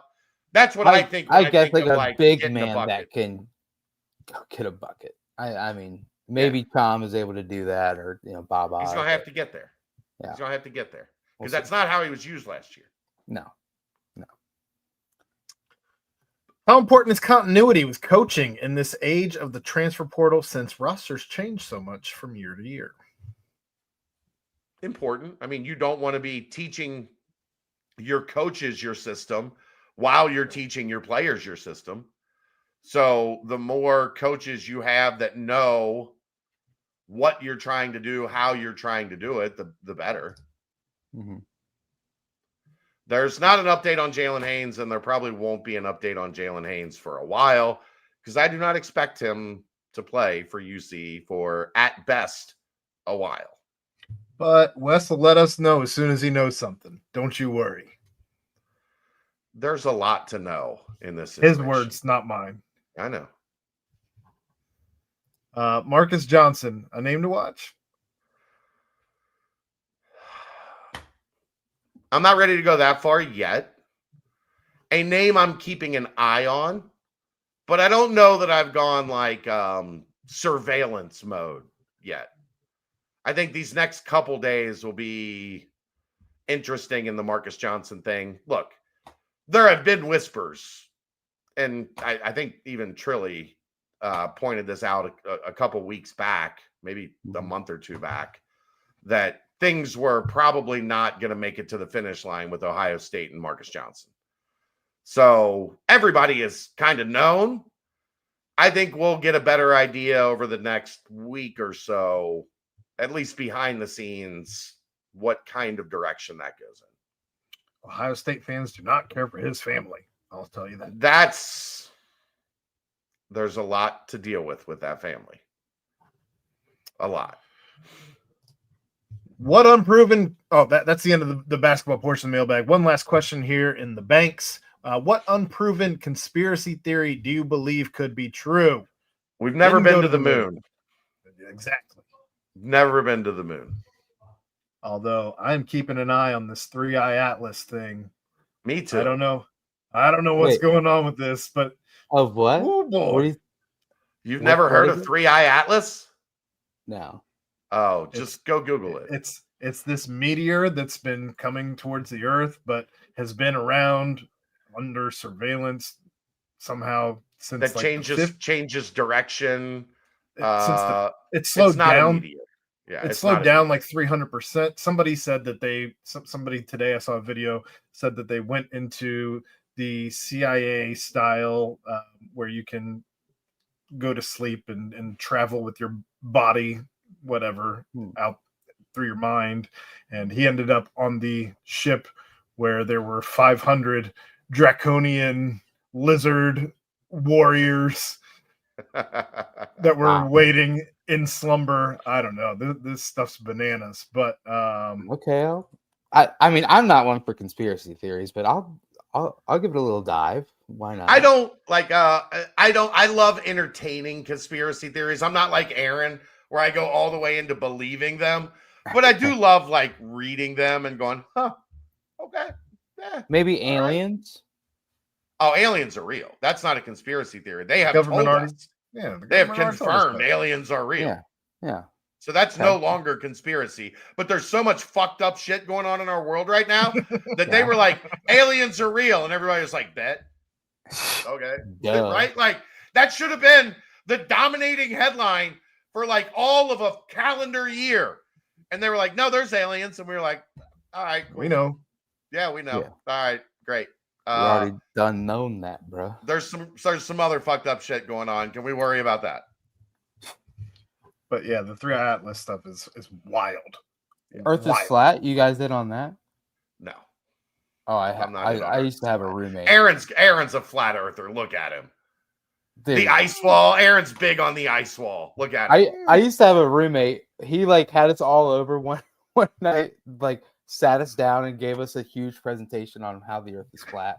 And did he give you mushrooms or anything beforehand? Dude, I mean, you know. Did you hear? Did you guys hear that there's people having parties now where they have conspiracy theory parties where everyone has to do their own research and you just get hammered and everyone presents a different conspiracy? Dude, I'm in. Dude, I want in on one. The video he showed us, I guess he didn't watch the whole video before, but like at the end they were like, oh, you should be able to see the light right now, but you cannot see the light. There's got to be something mixed up not working. And we were like, wait a minute, did they just what's going on here? But and then he showed us like that he thinks that lava is CGI. And then he was like, What? We're like, okay, let's see it. And then he like showed us a video, and all of us, like, at this point it was late at night. We had been getting after it. And so all of us are starting to watch it, and we're like, wait a minute, is it CGI? And no, but like we did not believe it. And that was a hell of a night. Oh, Lord. Hell of a night. I'm in on a conspiracy party. Yeah. I can get down. Tinfoil hat Aaron. He's all in on he'd have like 3. He'd be like, can I make 3 presentations, please? Anybody need? I've got some things help? I need to get off my chest. One thing that is definitely a conspiracy theory is the fact that you need to put Halloween on October 25th when it falls on a legit Friday. Like, where's that conspiracy at? I don't know.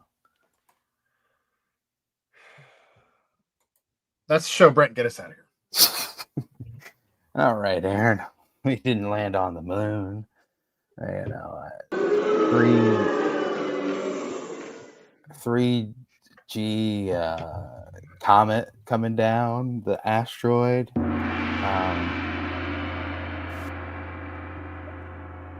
I'm not doing any of this, for the record. Wait, are you playing a sound? No, I'm not. I think, is that on my computer? Anyway, No. Okay. This is hilarious. This is the first I've seen of this. That's amazing. We need to do those more. Fantastic. Anyway, massive game this weekend. Utah. Huge game. College game day will be there. 10:15 start. I like this stuff. Let's get more of these going. I love these little sounds. You know how you're going to be Saturday night, Brent? Let's hear it. Nervous. All the time. I hate everything. All the time. Yet again, last quick reminder, next Sunday night, BVP, because the Bearcat basketball starts on Monday night. Full season a complete recap of whatever happens against Utah, and then season preview. Are you going to do it, Brent? Are we going to have to do superlatives? Yeah. Start? It's the season preview. We have to do superlatives. Okay. We will. Okay. I'll try and make them fun like I did this past. I liked what you nailed it this past football season. I'll try and get in the lab again and cook it up. I'll cook it up. But I'll shout out to Danco Transmission Nauticare. Shout out to Quick Paper Supply. And shout out to Not Ripping with Royer. Missed you, brother. Next week, we got next week. Oh, shout out to Greg Hooden, though. The man. But for Smith and for Chad Brendel, I am Brent Young. Yet again, another fantastic BVP. Read about Bearcat Journey. See ya.